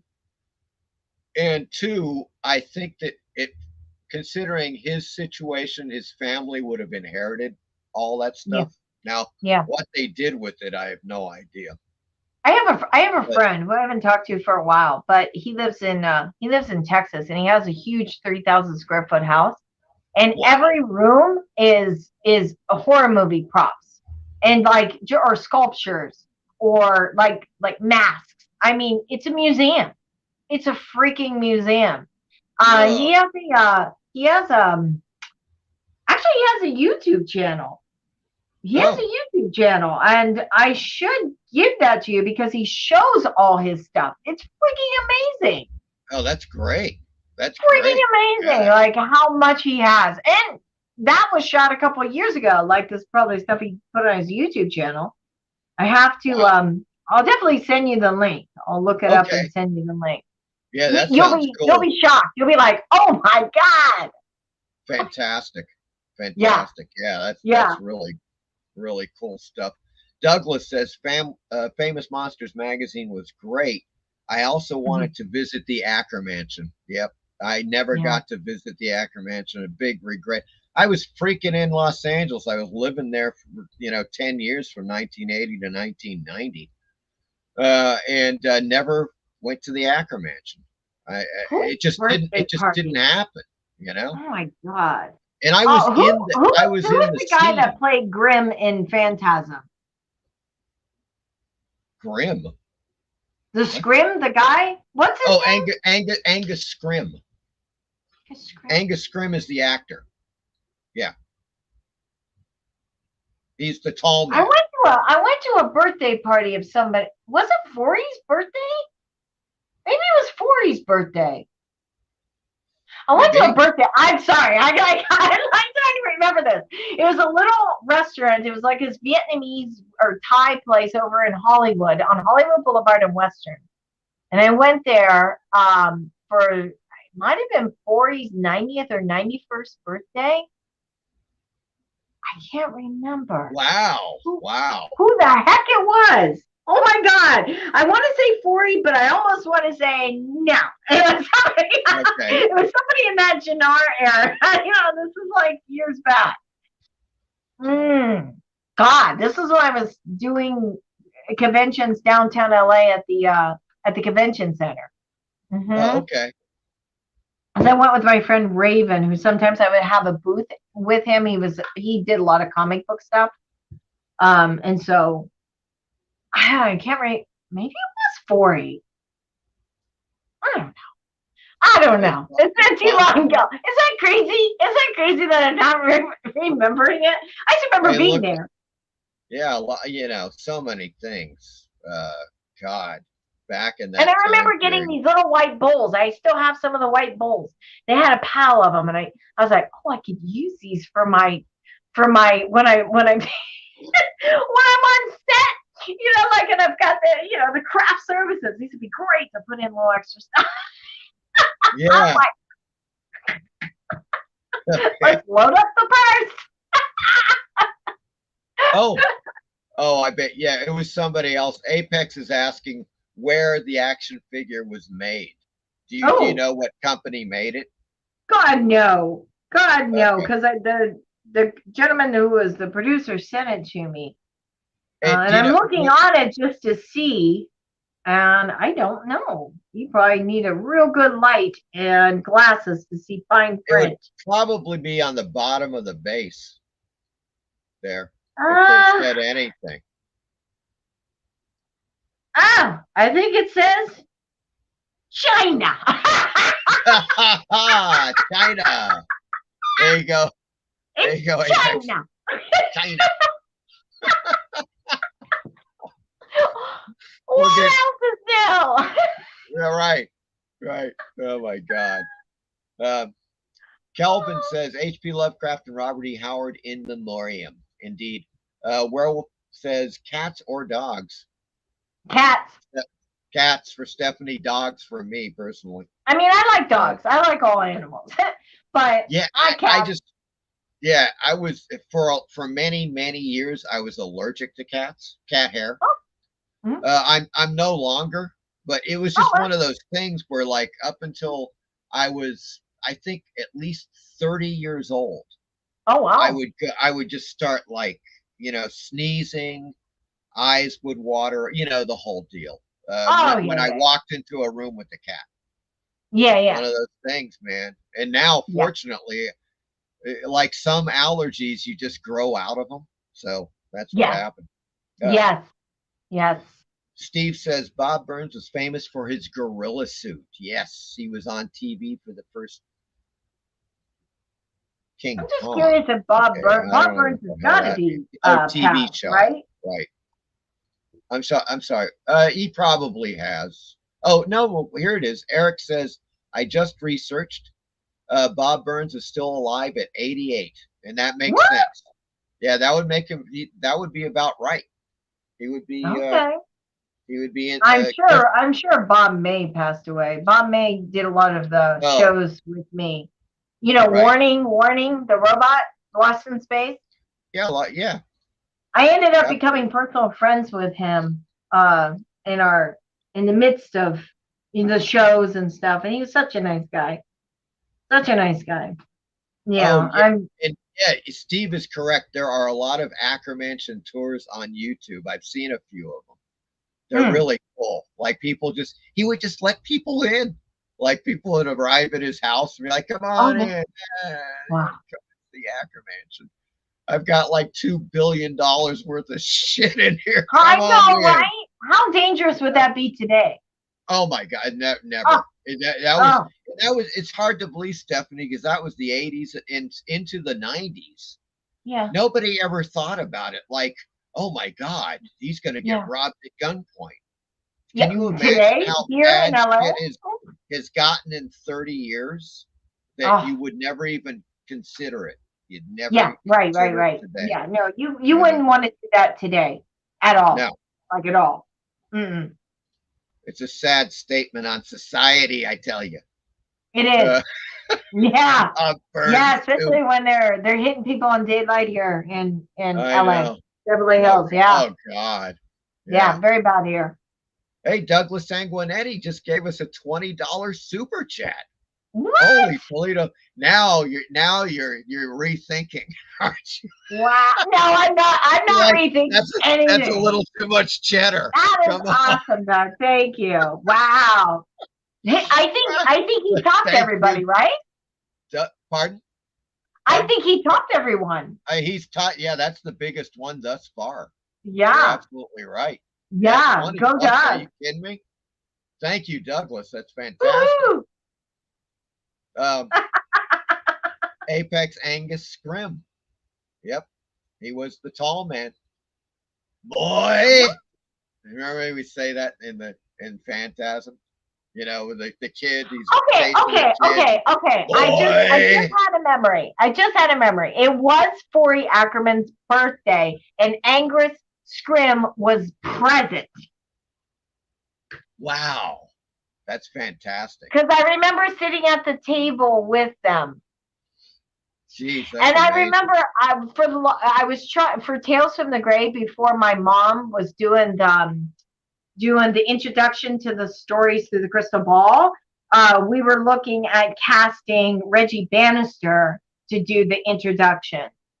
But I don't know. There was we had a couple meetings, and he would always be at the shows, and I would hang out with him, and then we ended up not going with him to do that. And my mom was like, you know what? The timing is off. We'll just whatchamacallit? We'll just do it ourselves, and my mom will be the one that does all the casting. Yes.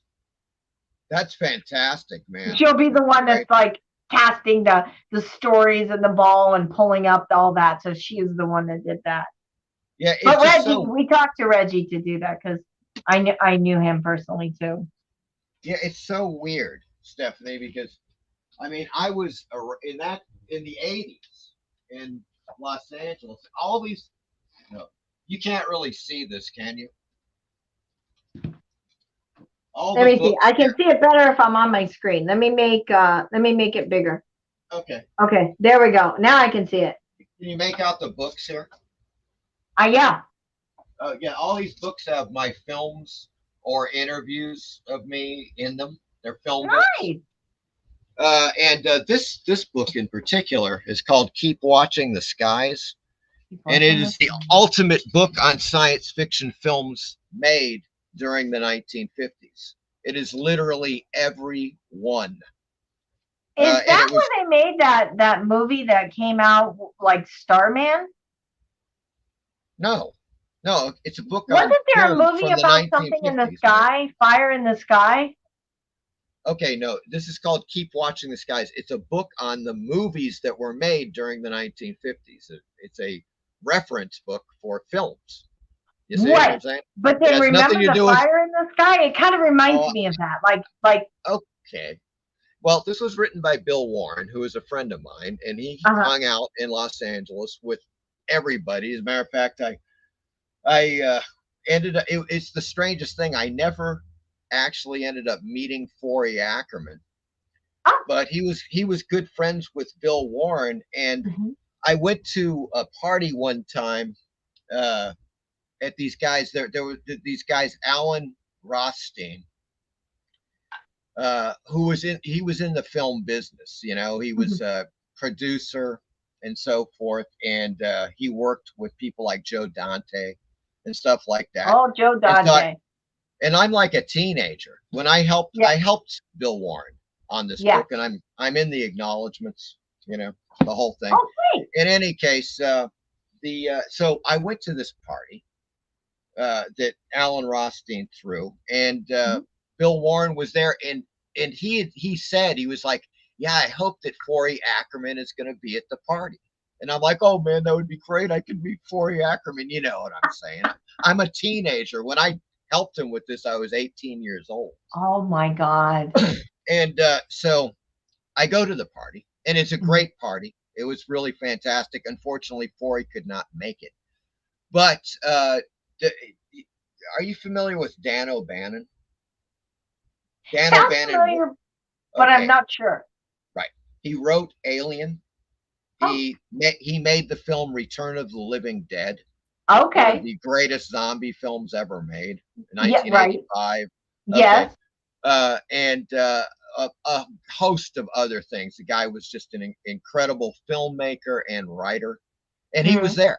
He was at the party. And there was a big thing about Alien, and Alien was sued by the company that made It, the Terror from Beyond Space, which was a 1950s film. Okay. Oh, wow. And they were like, look, there's a lot of things in Alien that we think they copied from our film, It, the Terror from Beyond Space. Yeah. And so there was this huge lawsuit. It went on for quite a while. In the end, they lost. They lost the case, and Alien, just went on as normal, whatever. Yeah. So, but I'm like a teenager. I'm like 18. I'm at this party, and I'm like, oh, there's Dan O'Bannon. And he's just sitting there, and he's drinking something. And I'm like, I'm going to go talk to him. So I go talk to him. And I'm like, hey, Dan O'Bannon. And I go, yeah, so what did you think about that lawsuit when they sued your film? Oh God. It was just like the guy talk about a death stare. Oh the yeah. Guy just gave, it was hilarious. I mean, I was just, he probably brought up one of his worst times in his life. Totally, exactly. And he just absolutely, he stared at me like he wanted to kill me, and I walked away. Yeah, I probably would have did the same. That was it. Yeah, but I still to this day think he did rip off parts of It, the Terror from Beyond Space. I'm sure Let he me did. put it that way. Yeah. And as a matter of fact, Joe Bob Briggs, the guy that did Monster Vision on TNT. He was a host. Yeah, unfortunately, I'm Joe Bob Briggs. Okay, unfortunately. Bad memories. He did a show where he breaks down the similarities between the two films, and how he also believes that it was just a kind of a blatant ripoff of It, the Terror from Beyond Space, and I agree with it. Yeah. I didn't hold that against Dan O'Bannon because Alien is such a great movie. It's like you go, you've seen it. Everybody's seen it. I saw it at remember the Egyptian Theater in Los Angeles, one of the greatest freaking theaters I've ever been in. I thought it was better than the Man's Chinese. Now, this is the 1980s. They brought in, for the premiere of Alien, they brought in the space jockey, the full prop, which was like 25 feet long. They brought in part of the spaceship Nostromo corridor that you could walk through, and a ton of other props. And we went the first day, me and my friend, we went line around the block, of course. We go in there, and the film was awesome. It was just, really great. The next day, this lunatic goes in with a flamethrower, and he torches the space jockey. And he thinks this guy was apparently, he was definitely psychotic. He thought that there was a real alien invasion taking place. And he torched the space jockey, and they immediately removed all the props. Can you believe that shit? I've got photos. Did he think it's Orson Welles? Yeah, he thought something like that. He was just another Hollywood nutcase on Sunset Boulevard. Do you remember that when Orson Welles did that? Yeah, of course. Yeah, on the radio, man. Told everybody the aliens were landing. Everybody panicked. People committed suicide. Yeah, there's a movie called The Night That Panicked America about that. Yeah. Oh, absolutely. And this guy thought something really was going on. you Yeah. know, and Yeah. but we were fortunate. We went the first day, and we were able to check out all the props before they took them out the next day. Well, thank God. Thank God you got And to see. Did you get any photos? yeah, that Steve Harrison. Yeah, he was actually torched. That was Oh. that was old. I'm sorry. What? Pardon, Stephanie? What did you say? Did you say something? I forget. What did I say? Did you say? Did you ask if I got photos? Oh, photos. Yeah, photos. Yes. Somebody actually took photos when we were there, and he Oh, sweet. posted them. Yeah, Great.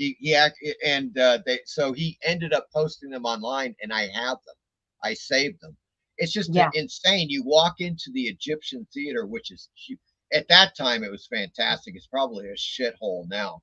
Yeah, yeah, It was just beautiful. That yeah, I'm theater sure. was Back in the day. stunning, right? And I mean, they revamped all that area over there, like the whole Kodak Theater and all that is like totally revamped. I haven't been over there since they redid it.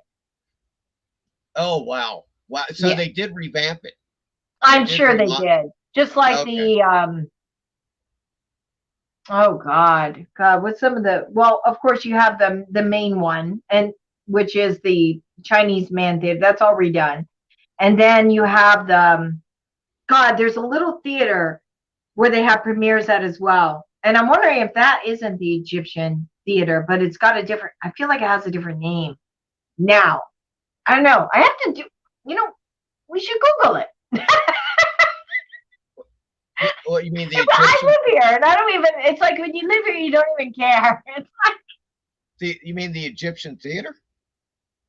yeah, like, is it still it's still going, right? I think it's still, yeah, it's still there. It's still there. I just But I don't know know how. that they probably I don't know revamped it. how good it is.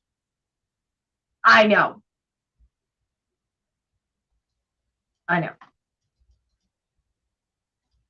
Let's see. Werewolf says my cat looks like Jones from Alien. Oh He is God. not as badass though.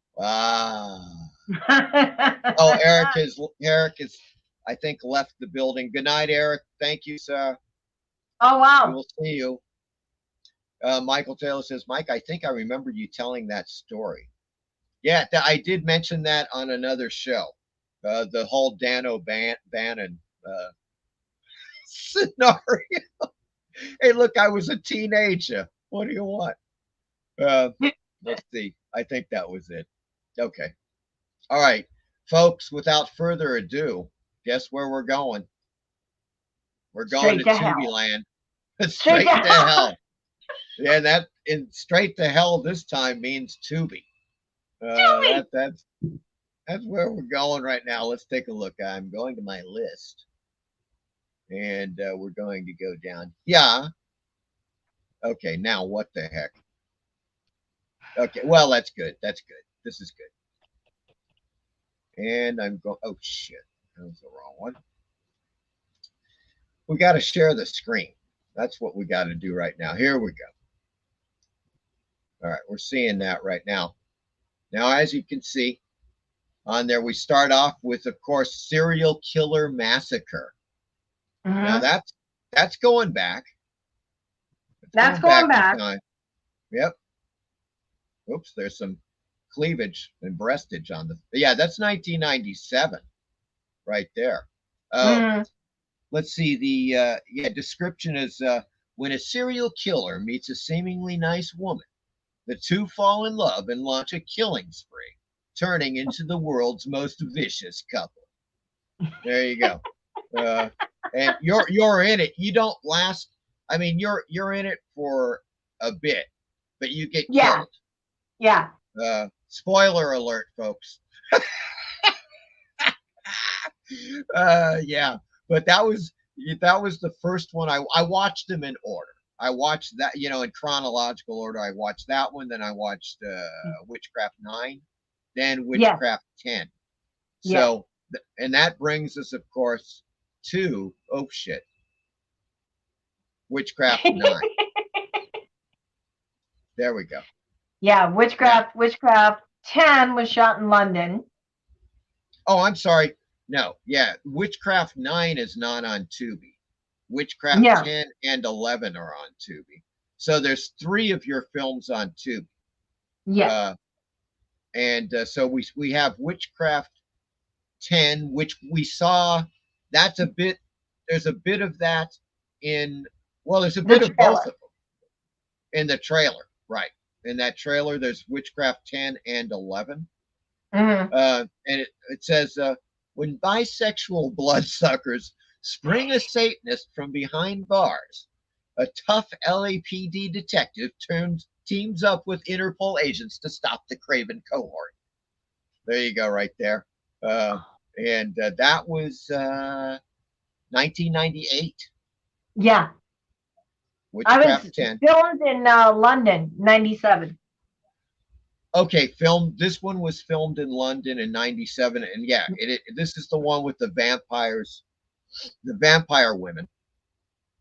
Yeah, that one was with the wrestler Doc Savage and Elazar Cabrera. Rest in peace. He did pass away a couple years ago. He's a director. And he directed Doc Savage? Yeah, Doc was in that film, the wrestler. He was in that one, which is Kerry Knowlton, but he didn't go by his stage name as a wrestler, Doc Savage. But his wrestling name is Doc Savage. That's the Kerry is his real name. That's the dude with the white hair? Yes, that's the wrestler. I gotcha. WWE. Right. I understand now. I understand. He didn't go by Doc. He went by Kerry in the film. Okay. I got you. Yeah. Yeah. Now, Witchcraft 11 is the one with the, and there's a scene right there. Now, they're going to well, it's too late anyways. Hold on. Hold on now.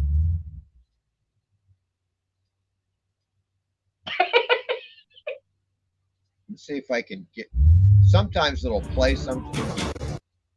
Don't get copyright struck. We return to open it. But first we must find the stone key. Do you know who guards it? Stone key? I don't know what you're talking about. Wait a second. I just got you in here. Oh, there we go. Hold on. I'm trying to get At drivetime.com? Oh, shit. Fuck. Nope. Yeah, they're just gonna play the damn commercials right over it. Oh well. Yeah. Oopsie daisy. Oopsie daisy. So in any case, those are the 3 films, folks. If you're new to Tubi, which I kind of doubt because everybody that watches this show typically watches stuff on Tubi, let me drop the link in the chat. That's the best way to do this. So make sure that, the best way to do it, just look up Stephanie Beaton, because that's how I did it. I found those 3 films instantly on Tubi just by doing the search. But it's Witchcraft 10, Witchcraft 11, and Serial Killer Massacre. Right there. Those are the 3 flicks. Yeah. So there we go. And now what I want to do is go over, because I made this page here, which I think is, well, it shows more of the movie posters and key art for your films, and it also has. I start off with Witchcraft 9, which was the Bitter Flesh. Yes. That's this poster here. I'm going to make this smaller so we can see more of it. There we go. There we go. That's pretty good. Okay. Yeah. Okay.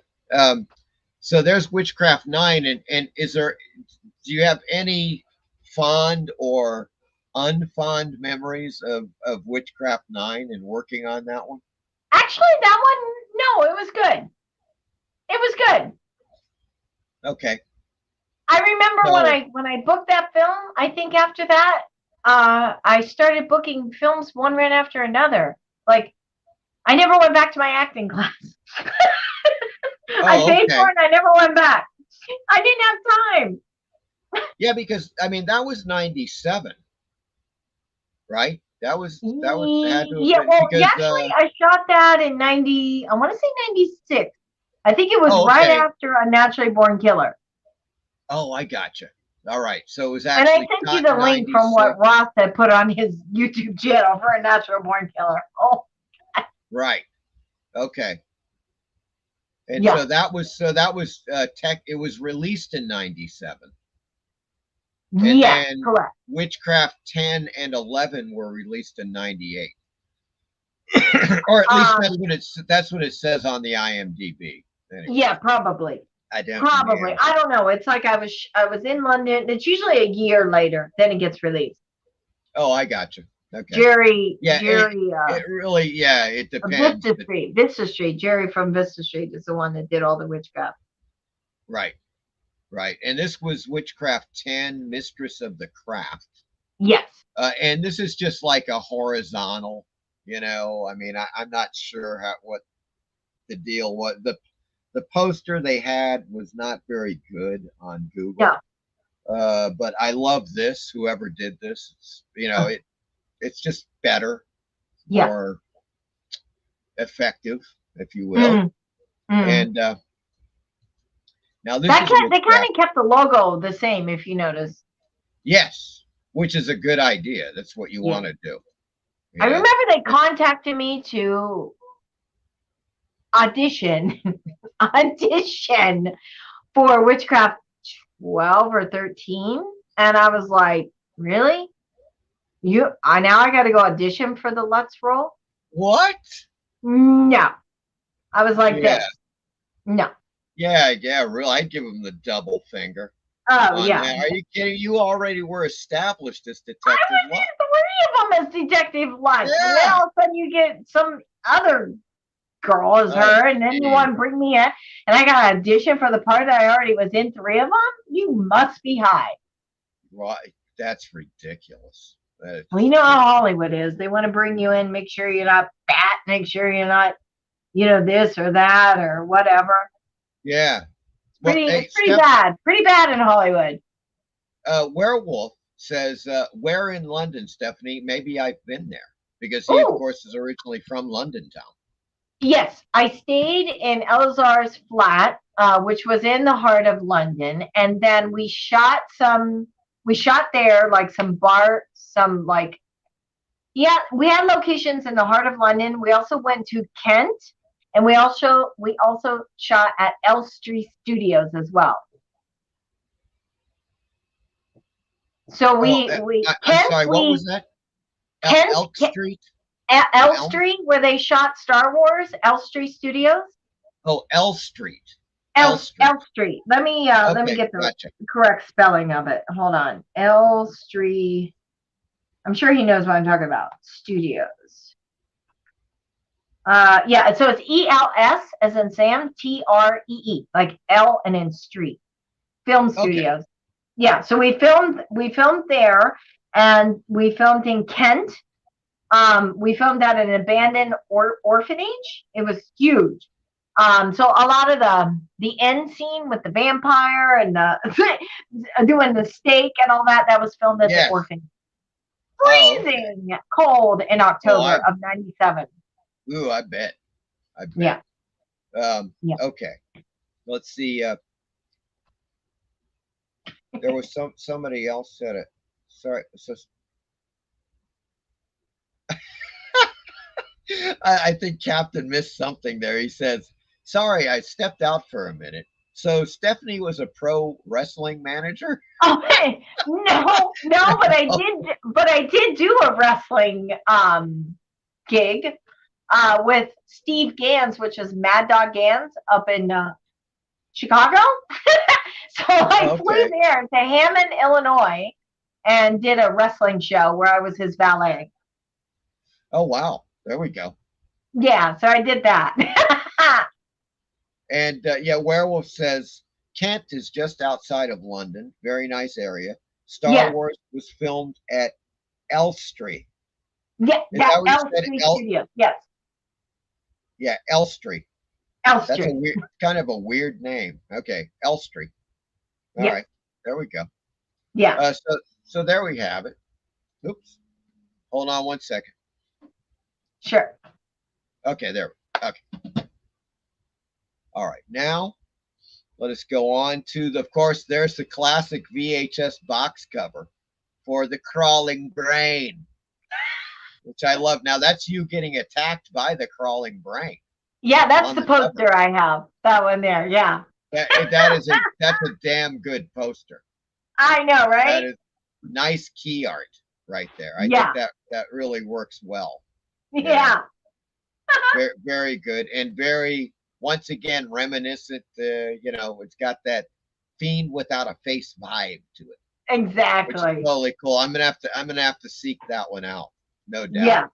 Yeah. For sure. This is some very striking key art right here for the Bagman.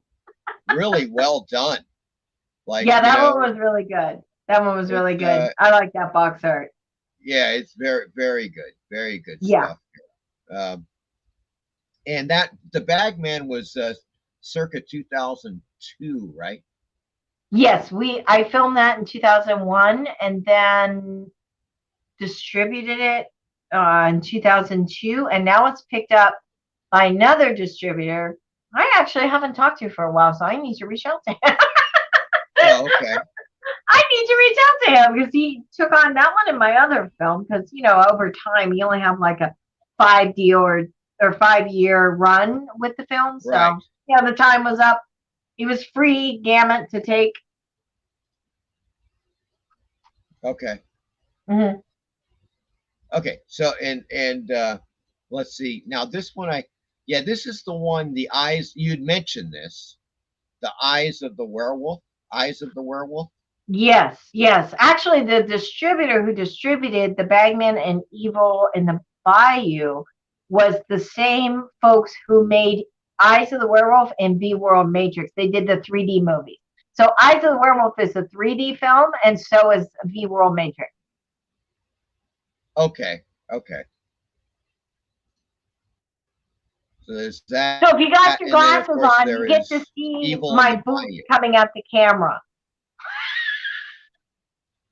Oh, that's okay. Wait a second. Can you repeat that again? With the 3D. Yeah. Part? So like, if you have the 3D glasses on and the Eyes of the Werewolf, you get to see in the love scenes my boobs coming at the camera in 3D. Oh, that's great. That's awesome. Oh my God. Well, that's if you're gonna do the 3D, that's the way to go. Right there. Yeah, right. You gotta do it. Let's see here. Hold on one sec. Okay. What? Okay, okay, there we go. I thought I lost my mind for a second there. Or maybe I did, actually. Okay. Let's get back to that. So that's now Evil in the Bayou, though. You shot this. Wasn't this shot in New Orleans? Well, it states that, but we actually filmed it in California. We used a lot of the footage up at the DeSoto, what we call out here, DeSoto jungles. So off the 118 on DeSoto, it goes down into like a ravine, and it looks very swampy and all like the trees hanging. So I was like, it was filmed, and that's just a little secret between you and I. That's great. Hey, look, it's all illusion.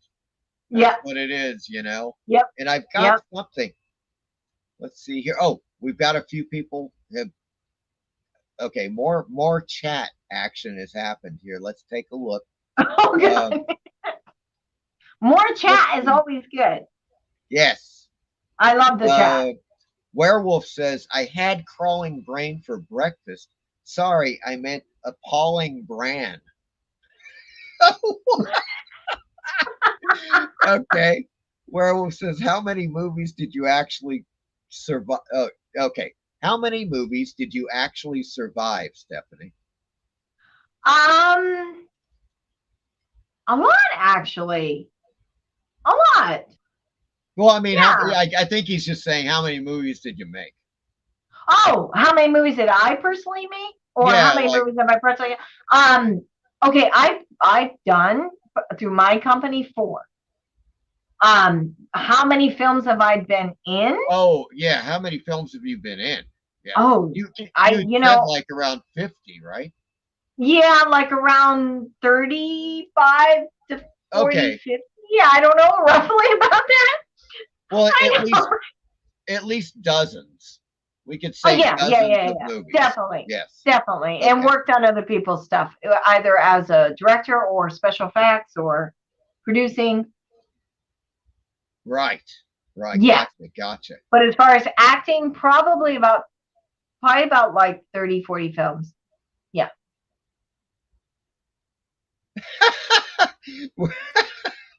Need to pull up that 3D werewolves love scene there, Mike. Yeah, I have not even seen that anywhere. As a matter of fact, I was looking for like a trailer or something for Evil in the Bayou and Eyes of the Werewolf, and I had no luck with either of those. Oh man. But it's one of those things. I gotta look. They may be on archive.org. I'm gonna have to look over there. I never thought of that. I've actually never heard of that. Oh, archive.org is great. Stephanie, wow. You got to check it out. Yeah, it's literally, they have everything that's ever been made on the planet.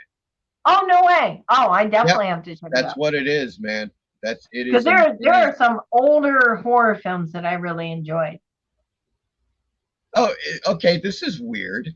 Well, Captain Strangelove just said this. If you Google Stephanie Beaton Pro Wrestling, IMDb says Stephanie was a pro wrestling manager.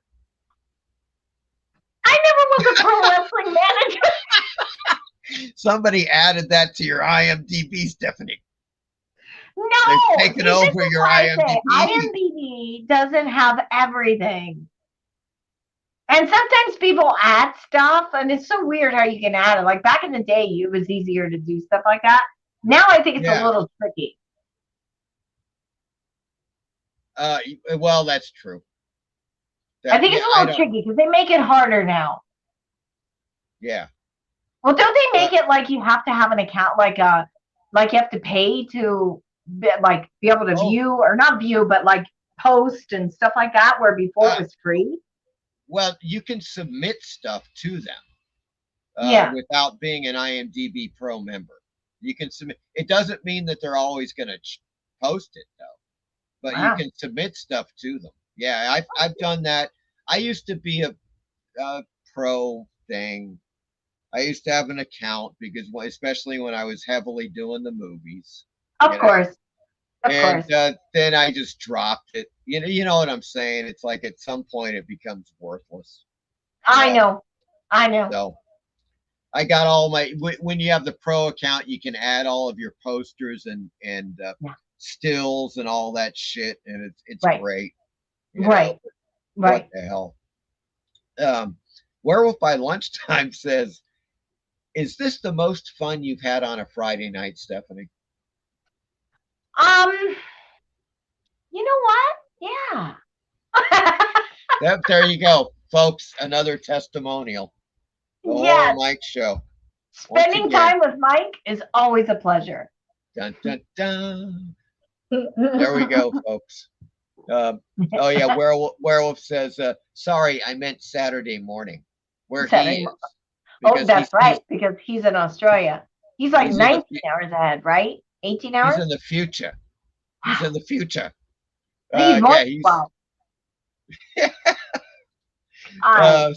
Steve says Saturday morning has cartoons.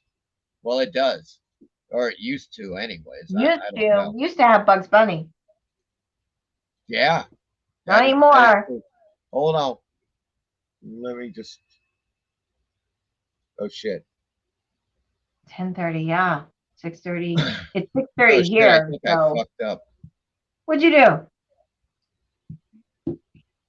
I was just scrampulating on something and I kind of screwed it. That's 16. You're 16 hours ahead of me, Werewolf. That is. Oh, that's right. That's right. Because it's 6:30 here. Correct. Yeah, that's right. Jeez Louise, I totally freaking forgot about that. Okay, hold on now. I just need to do one little thing here. Jeez Louise. Okay. Now I know that I put in another. Hold on, guys. I just got discombobulated for a second. Okay, there's that.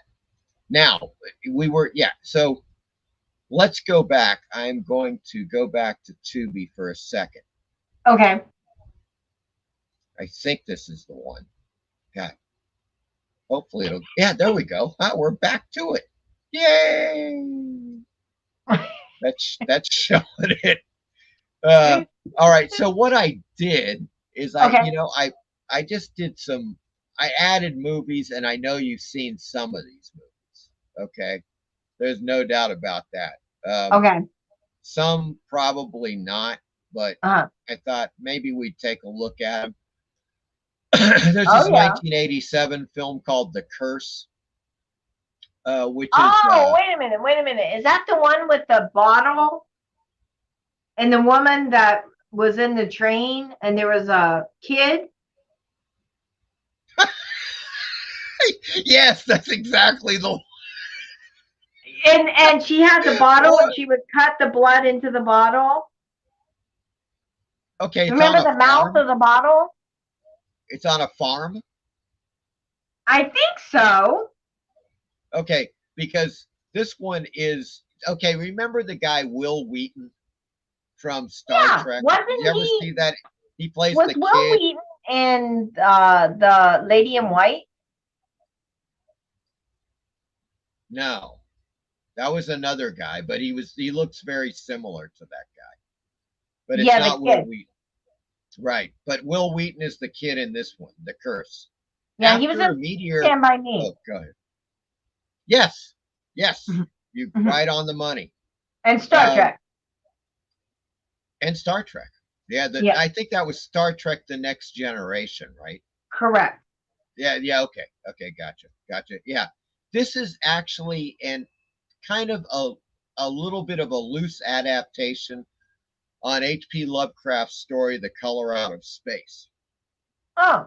And it's pretty good, actually. After a meteor falls on his family farm, Zach, the kid, who's played by Will Wheaton, discovers that something inside it is infecting every living thing on the farm, including his family. It's very entertaining. Let's put it that way. It's worth watching. Directed by David Keith. Directed by David Keith. You got it.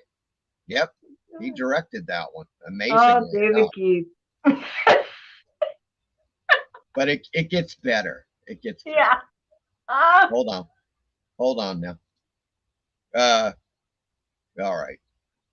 Am I losing Teenage Exorcist. Teenage. Oh God! Wait until we get into that one. Oh God. That is Joyride. I remember that. Gingerbread Man. I remember that one. Oh yeah. Yeah. Hold on. Yeah. There's some good movies there. What the balls? What happened? Oops. Yeah, I just got, okay. That sucks. All right. I'm sorry. I just got like waylaid on this other thing. Hold on. Oh. Just, oh shit. Bloody hell. All right. Well, oh, wait a second. Oh yeah. Okay. All right. Okay, we're good. All right. I just what did you do? Here it is. Here it is. I thought I thought for a second there I thought I froze again. I didn't freeze, did I? Did you see me freeze? Not on my end. Good. I don't know what happened before. That was totally weird when I first, like, it seemed like for a minute I froze and then I was back and then I froze again. Oh God. You know, and people saw that, of course, obviously in the chat. I think it's just a, you know, when you're online, the internet connection, it's like, well, sometimes it's going to go out on you for a second or something. Yes. I Yes. Yes. It does that like on Instagram Yes. after so long. Okay. So, yeah, you know, and of course there is the Ginger Dead Man with Gary Busey. It is so damn funny, where the serial killer, his soul goes into a freshly baked gingerbread guy. Yes. Yes. Gingerbread I man. saw that one. Very rather hilarious. And I think this is, if I'm not mistaken, let me just take a look. Yeah, it's Full Moon Features. That is good old Full Moon, directed by Charles Band. No, Charles Band. Oh yes, it's him. Now this one is not horror, but it's good. I recommend it to people because it is a great movie on Beethoven called Immortal Beloved. And it's Gary Oldman plays Beethoven in the film, and it's freaking awesome. Gary Oldman. Gary Oldman, man, he just wasn't nailed. He in Office Space, right? No. Yeah. No. Yeah. Gary Oldman, man, he was in Bram Stoker's Dracula. He was also in, you know, like The Fifth Element. He was not in Office Space though. That was another guy, Gary Oldman. But in any case, I don't think he was. Chat, can you help us out here? I just picked it. I just opened it up because I swear to God I heard it. I'm probably totally wrong, which I am. Okay. Okay. I admit I'm wrong. Yeah, but yeah, Oldman has been in a ton of movies, man. You know, he's really quite an actor, and I think he plays Beethoven, you know, really well. Yeah. In this film, well worth watching, from 1994. Mm-hmm. And then we have Joyride. Did you ever see this one, Stephanie? Yes, that one's a good movie. It is such an entertaining film. Yeah. That's all I got to say about it. Yeah. Steve Zahn is so good. He's so funny in this freaking movie. Yeah, where is he now? Is he still acting or no? I don't know. I don't think so. He was, yeah, that's a good question. Yeah, I don't think so. A lot of people left the business. Yeah, a lot of people just get out. They get sick of it, or they retire. You know, they get their millions. You have your run, and then it just runs out. or they, you know, some of them, they start off in theater and they just go back to theater. Yeah, true. You know, that's a very common thing as well. And of course, unfortunately, Paul Walker, who was in this film, he died. He was in a car crash, right? Car wreck. Exactly. I think. Yep. Yep. You know, and so there you go. But what a great! It's just such. It starts off and it's really funny because they have to do, like, the psychotic trucker is like making them do these pranks. Yes. Right, because they tried to prank him, and he. It almost reminds you of The Hitcher, doesn't it? A bit, a little bit, but less grisly. Yeah. The Hitcher was really freaking dark. It's great. It's a great movie. Of course, it's. I mean, Joyride still. Remember, he was on the thing, and he was. It was Candy, wasn't it? Candy. Yeah, Candy Cane. Candy Cane. Candy Cane. Yeah. So great, but he makes them do all these stupid things. Like they have to get naked at they're at a truck stop cafe, and they have to take their clothes off and run around. Oh yeah, yeah. Like stuff that's just really funny and humiliating. And then it just gets more and more psychotic. Bizarre. Yeah, bizarre, and you know, it's just really it's like a exceptionally entertaining. I don't know if you call it's kind of a horror film. Yeah. You know, Almost like a psychological drama. Yeah, psychological thriller, psychological Yeah. drama, but it works really well. It's just really well done, you know, and the casting is great. Highly recommended, folks. If you Yeah. have not seen it, check out Joyride. It's Mm-hmm. really quite a film. I can't say that about Teenage Exorcist though, which is now look. The one thing that caught my eye, of course, was the cover art here, which I was just like, "What the living hell is that?" What? It's like this chick in a dominatrix outfit, and this guy behind her. I'm not quite sure what the hell is going on, but he's like he must be a giant because his head is like twice or three times her size. Right. Right. I don't know what the hell's going on. But in any case, this is the 1991 film starring and written by Brink Stevens. Oh. Yep. No. A college grad student moves into an old mansion and is soon beset by evil demons who possess her and make her life a living hell. And it's a horror comedy. Michael Berryman has a short part in this. Michael Berryman. Yep. Eddie Deason is actually Michael Berryman wrote me a check when I was go-go dancing / stripping. He wrote me a check. Really? Before I became anything. Right? And then when I was signing autographs, I sat right next to him and he didn't even remember me. Wow. You know how much his check was for the lap dance? No.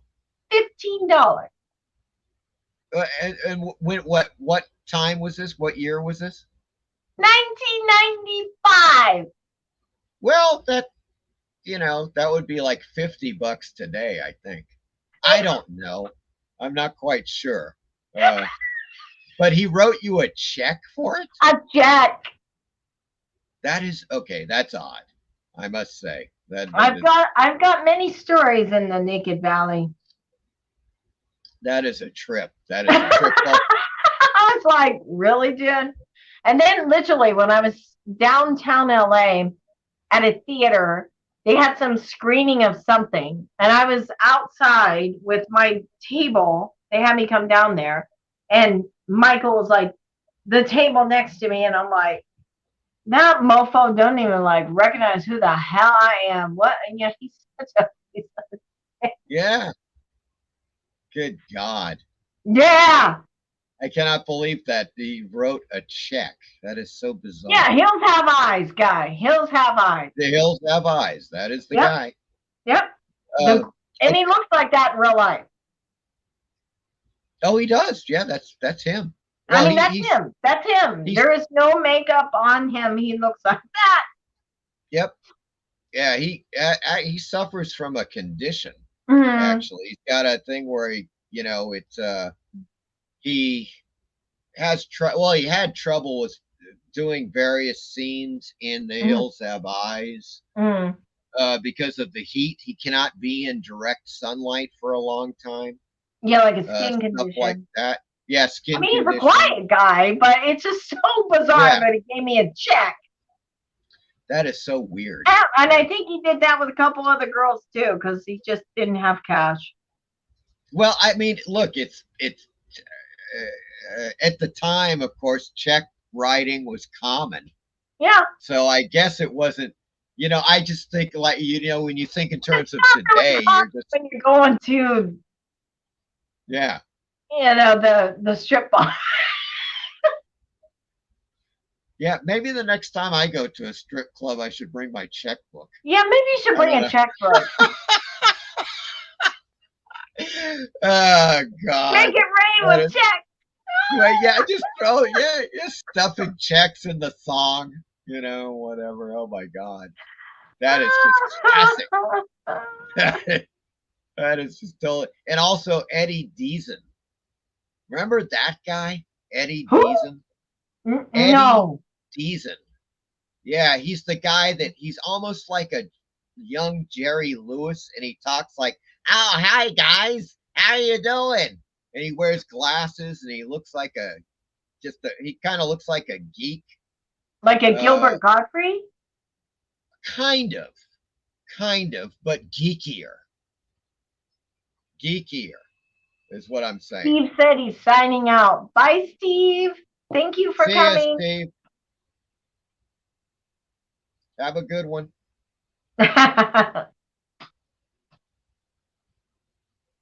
Okay, hold on now. There we go. Yeah, but Eddie Deason is in this film.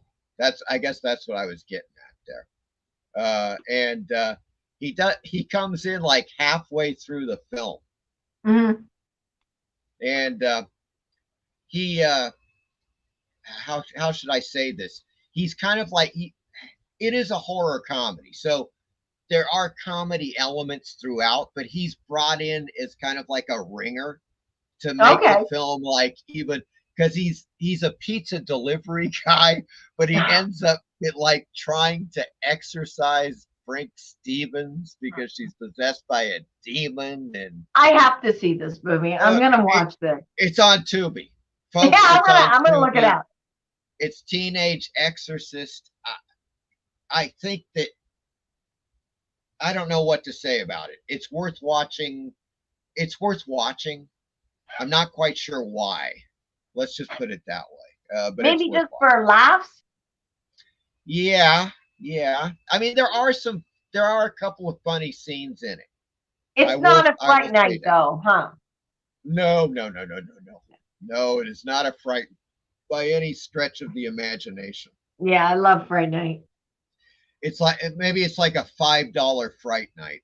$2 Fright Night. Yeah, I swear to God, man. It is. I don't know. You just have to watch it. You'll know what I'm saying in a second. Once you see it. Once you tune in. Yeah. Once you see it, you can't unsee it. I know, right? Sticks in your head. One of those things. Yeah. Lord. Oh yes, that's exactly what the hell is going on. Nice. That. Nice. But let's see, what the hell was I? Oh yeah, here we go.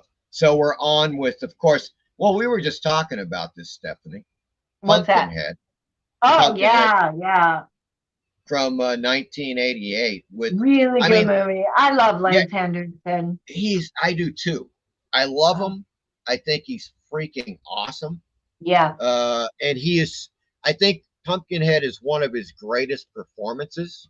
Oh yeah. And it's truly like, how should I put this? Because I was really praising him before, and I was like, yeah, that was an Oscar-worthy performance because it's so layered. There's so many levels to that film. I mean, he is exacting revenge on his son's, wrongful death. Yeah. But in doing so, he becomes the very monster that he is basically trying to seek vengeance on. And sometimes that happens. Sometimes it happens. Oh, it does. It can happen. More ways than one. Right. And the amazing thing about it is that when you're watching the film, and it starts out and he's with his son, everything is great, and he tells his son stories about his mother and grandmother and stuff, and it's really like, he's a good guy. Yeah. He's really honestly a great guy, and then these teenagers come in with no regard for anybody, and they ended up accidentally killing his son. Yep. And then all hell breaks loose, and his transformation going from that family guy to, I mean, it's just incredible. It's such a great film. Not only that, you've got the acting side, which I think is extremely strong, but special makeup effects, the creature, the Pumpkinhead creature is one of the best most well articulated creature I've ever seen on the screen. I think Oh he's yeah. much more fluid and much better looking than, for instance, the alien creatures. Yeah. Yes. Because he has this fluidity, like when he's Right. walking and stuff, that the aliens are they're kind of stiff. They're a bit they're a bit Correct. like Correct. I agree. 100%. 100%. yeah. And it was Stan Winston, man. You know, Stan. I didn't even realize Pumpkinhead was on Tubi. Now I'm going to watch that. It's. I think they just recently put it on there. Oh, good, good. Fantastic, man. I can't believe it's 1988. Oh. I know, 1988. Wow. That seems incredible. It seems like it's yesterday, but it's not. Yeah, it's not. And the next film, also from 1988, highly recommended, Pulse. Do you recall? I remember that. Is that the guy with the electric chair? No. This is about this kid that goes to live with his dad. And there's a house across the street where this guy goes insane and he dies in the house and nobody knows why. Yes. The kid discovers that there's an electrical current. Yes. There is a pulse that goes through the house, and it basically controls everything, and it drives people insane and it kills people. Yes, it came out. That movie came out right around the same time of the guy with the electric chair that got electrocuted because he was like a killer. And Shocker. Then he came back. Shock. What was it called? Shock something? Shocker. Yeah. Shocker. These two movies I get confused, but I've seen them both. They were on HBO. Yeah. You know what? Revisiting this film, and I just saw this last week, Pulse, and it's been years since I've seen it, you know? Yeah. Man, talk about parallels to today. Yes. Watch this film. I swear to God, it's almost like, yes, here's your brand new smart home. Well, guess what? Your life is going to become a living hell. Wow. Well, you know, they say watch 1984. Well, yeah. Or read it. You know, one of the two. Read and or watch. But check out the description. Something strange is happening to the appliances in 11-year-old David's home as a paranormal threat sweeps through the neighborhood. And so that's basically it, man. You know, it's like the house, the wiring, the electricity, the appliances in the house. Yep. Everything it takes on this sinister tone. Right. And it's about, like, you know, well, humans who must have their conveniences are killed by them eventually. Yeah. And that's essentially that's the whole gist of the film. Highly recommended, folks. If you haven't seen Pulse, check it out. Yeah, check it out. It's just really quite good. Unfortunately, I can't say the same for Dunwich Horror. Yeah, right. This is, you know Dean Stockwell, right? The actor. Yeah, I've heard, really good actor. He's very good in this film. This is an adaptation of an H.P. Lovecraft story. Unfortunately, they just screwed it up. It's like, it's not, he plays the character from the story, but they tried to make this romantic connection between his character and Sandra Dee's character, and there's nothing like that in the story, and they just screw it up royally. So it's one of the most disappointing adaptations of Lovecraft I've ever seen in my life. Wow. From 1970, and I really like Dean Stockwell. You know, I think he's really a great actor. This film sucks though. Yeah. So, folks, avoid like the plague. Okay, that's what I'm saying right now. Or just go read Lovecraft's The Dunwich Horror and get scared shitless. And then watch better than the actual film. Oh, it's so much better. It is truly creepy as hell. And this one I watched and I thought it was pretty damn good. It's from 1957, The Curse of King Tut's Tomb. But I don't think it's from 1957. I think it's a latter film, and I think they screwed up the time on it. Yeah, It probably. seems to me like it's a 70s film, Ah, right? yeah. It may be 1977. The Curse of I don't King know, instead of Tut. 1957. But basically, this is about all of the things that happened to the people Ah, surrounding the discovery of King Tut's tomb, the curses, the deaths, and everything that happened. ah, This is the movie. If you yeah, want to check out so it's interesting, very, very interesting, yeah, uh, yeah. about the history of the old King Tut's tomb. Oh yes. Um, any of these films ring a bell? Let me look. Flesh Eater. Flesh Eaters, I think. Yes. Okay, The Girl Snatchers. No, not Invasion of the Girl Snatchers. look at that cover art on that. I know. It Uh, makes you want to watch it, and then you're like, it's what? beautiful. Yeah, it is a steaming pile of crap. Flesh Eater. It's really bad. I could Yeah, not watch it yeah, entirely. It yeah, I'm was really sure. bad. I'm sure. But Fangs of the Living Dead is kind of interesting. I do love the poster too. It's Yeah. really, it's like it got kind of that vampire romance type of thing going for it. Here is 1969. 1969. That is Nice. correct. I like You can that. check it out here. I like that. And I believe it's definitely European. It Mhm. might be Italian. It's possible. It is Um, dubbed DC. It is dubbed. It is dubbed. It's Well, not look at bad. the names. Look at the names. You can tell. I think it's Italian. Well, Anita Ekberg is Swedish, but Yeah. these other guys like Gianni Medici and so Mm. forth, Adriana Ambesi, and you got all these other guys, Adriana Oh my Santucci. God. Yeah, but yes, the description. After inheriting a castle, a beautiful virgin finds that the inhabitants include a strange nobleman and a bevy of women who seem to be vampires. There you go, right there. Fangs Oh of the my Living God. Dead, folks. Only on Tubi. Well, Yeah. I don't know if it's only on Tubi, but it's on Tubi. Yeah, I have to get on Tubi and start looking at some of the films. And then, yeah, they've got the selection is fantastic. Now, this one I also plan on watching, and you may know these. There may be some familiarity with some of the actors in this one. Okay, Flesh Eaters 2022, so it's a relatively new film. Okay.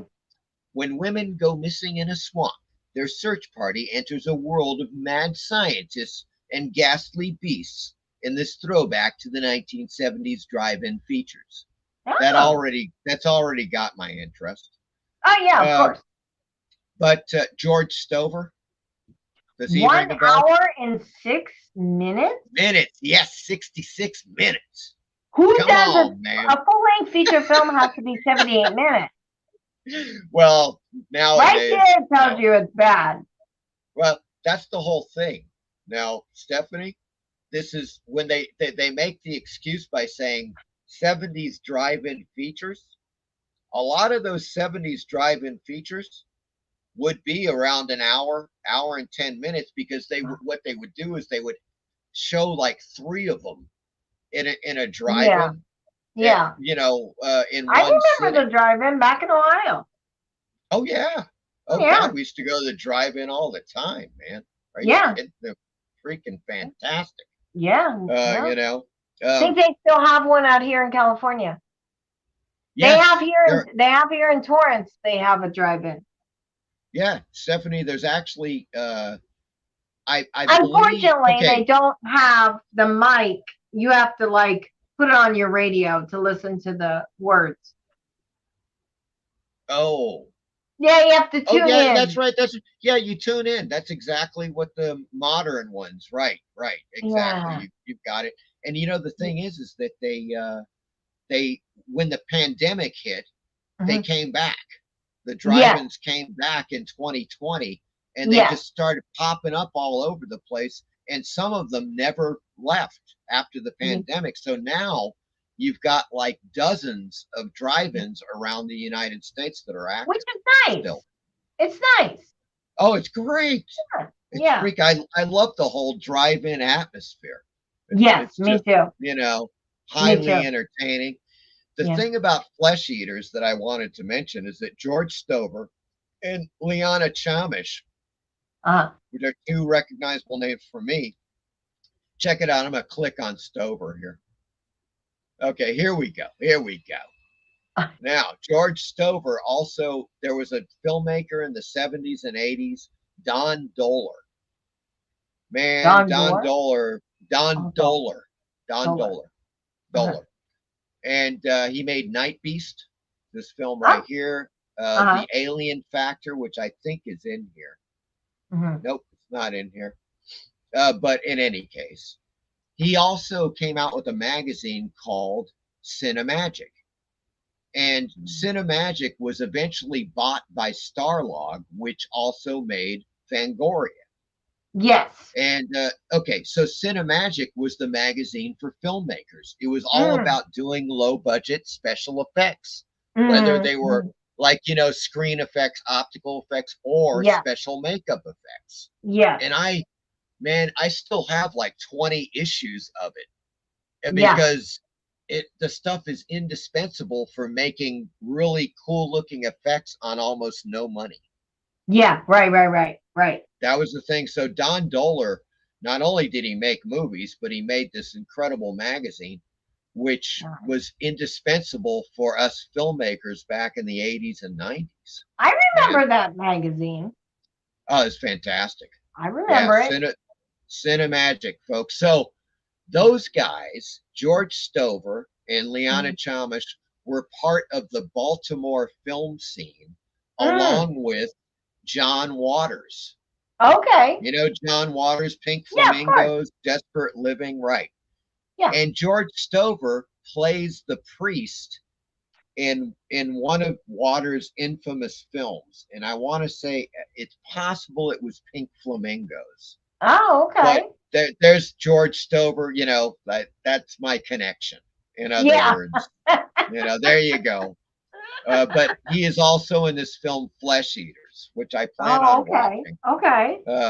And it just popped on Tubi. It just came on Tubi literally last week. Oh, so, nice. There you go. I'm gonna check it out. But at this point, there is one thing though. I swear to God. Yeah, here we go.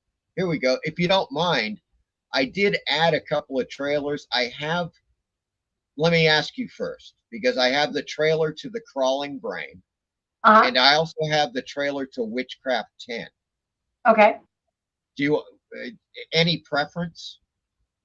No, you can do both if you wanted. Okay, here we go, folks. This is first we're going to see the trailer to The Crawling Brain from 2000. It says from 2003. I know you guys must have filmed it in 2002, but yeah. Probably. But yeah, most likely, because it's always a year after.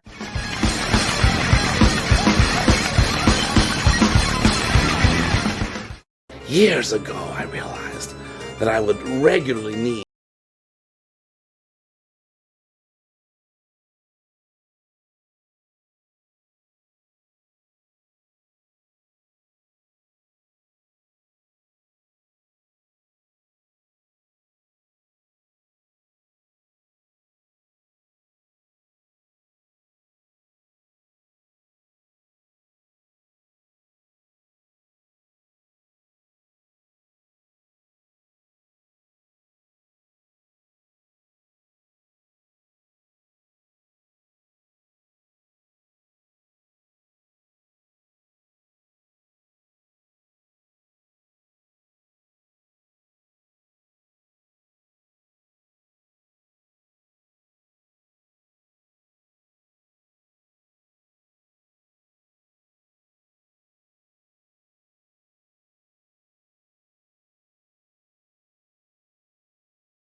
I love that brain at the end when he's I know, right?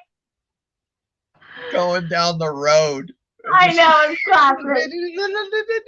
I know. It's a trailer that makes me want to watch the movie. That's Yeah, right. the whole thing, because it's just okay. Yes, obviously, as we've already talked about, this low budget, the whole deal, but it's just done in such an entertaining way that it kind of it if you're into those movies like I am, Yeah. it makes you want to watch it. That's all Yeah, I'm saying. exactly. So I'm gonna have to track that one down. Let's put it that You'll way. find it. Oh yeah. I will definitely find it. Hopefully on DVD. Yeah, I would imagine. I'm sure. That it's on there. And of course, this is the trailer for Witchcraft 10.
You know that tune has grown on me.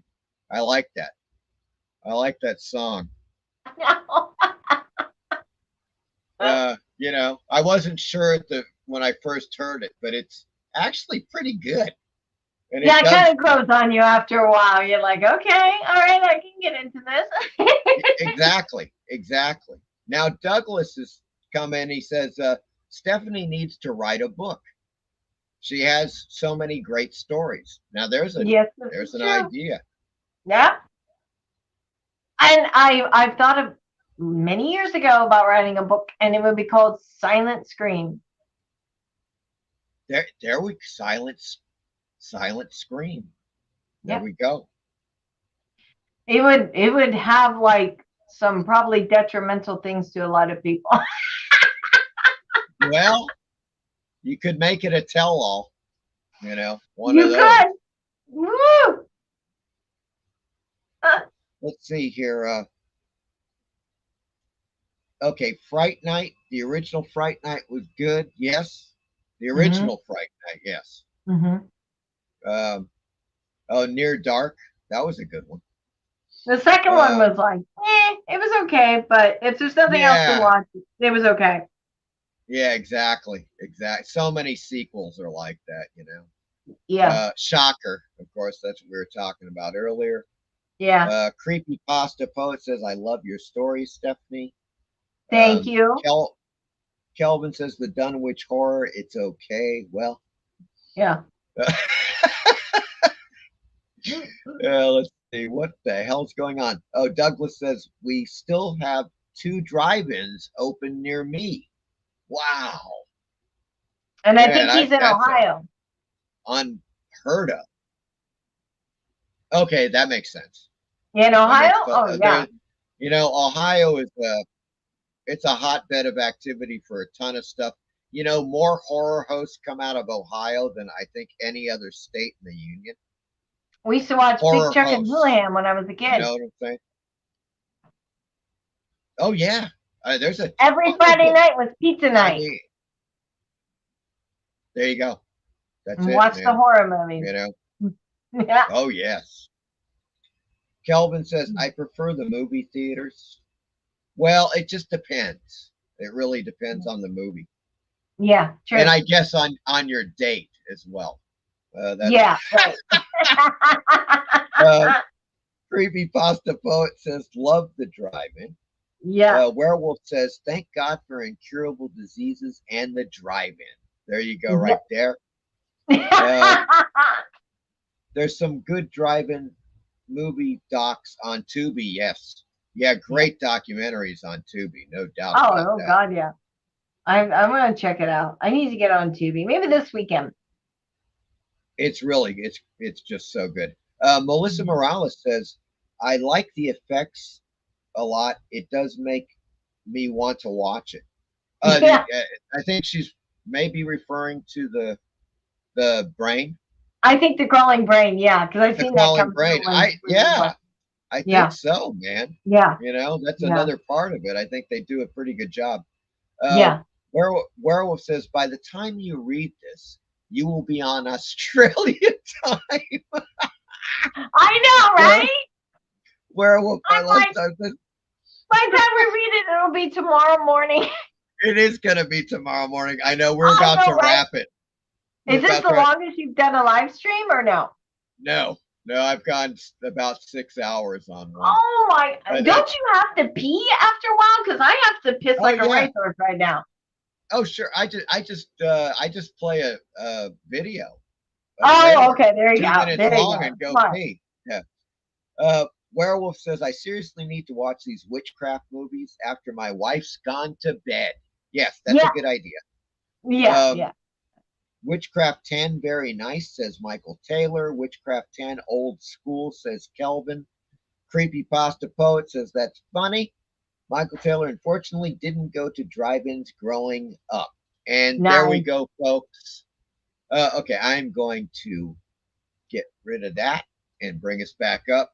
Stephanie, it has been a complete pleasure. Many thanks for coming on the show. It's been fantastic. Thank you. It's like it just kind of it went. I was kind of thinking, well, it'll be like 2, maybe 2.5 hours. No, it just always, we get to yakking about various things, and right. There you go. It's right. Now we're past the 3-hour mark now. I know. Good God, I'm telling you. Wow. Yes.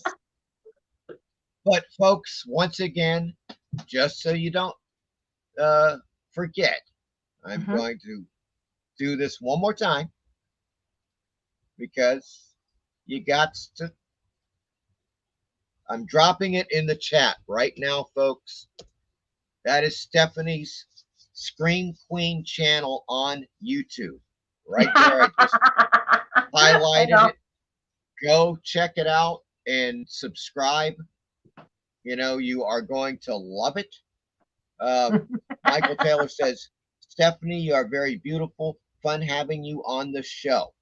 Aw, thank you. Melissa says, great show. Love you, Steph. Aw, Simona says, thank you. awesome show, Heart Mike. to everybody. Thank you. Oh, there we go. Subscribe. Yes. Subscribe. Ye shall subscribe. Subscribe. Kelvin says, love you, Stephanie and Mike. Thank you, Kelvin. Glad you made it to the show and enjoyed it. Werewolf says, Yes. great show, Mike, and thanks to Stephanie for being a great sport. Indeed. Good Lord. Unexplained Possibility says, good stuff. All very enjoyable. Michael Taylor says, I'm sub to Steph. Great. Aw, thank you. Creepypasta Poet says, great show. You look lovely as always, Stephanie. Aw, thank you. Thank you. Thank you, Stephanie. Once again, I am going to, folks, we're going to close down the live stream now, but I am going to leave you guys with the trailer for Stephanie Beaton Scream Queen. Okay? Enjoy this one and make sure that you come back next Friday night because it is going to be another great show. I've got a few things in the works. So hopefully we'll see y'all next Friday. You guys have a great weekend and we'll talk to you later. Bye.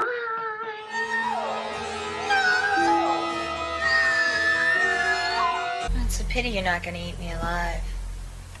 Then you can tell me how I taste. Tales from the Cannibal Side, starring Stephanie Beaton. You'd be lost without me. Can't do this anymore, Jack. This investigation, it isn't over yet, so don't leave town.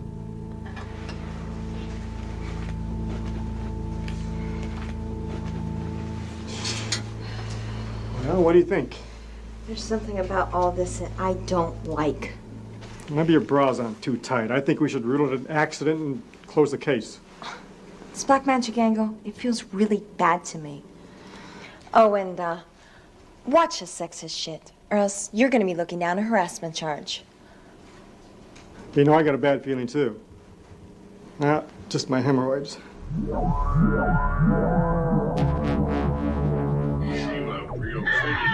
Tales from the Cannibal Side. And together, we will find a home for the brave.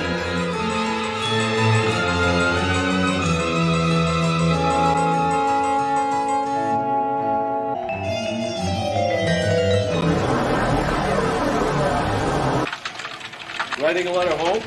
In a manner of speaking, I'm reprogramming the V-world.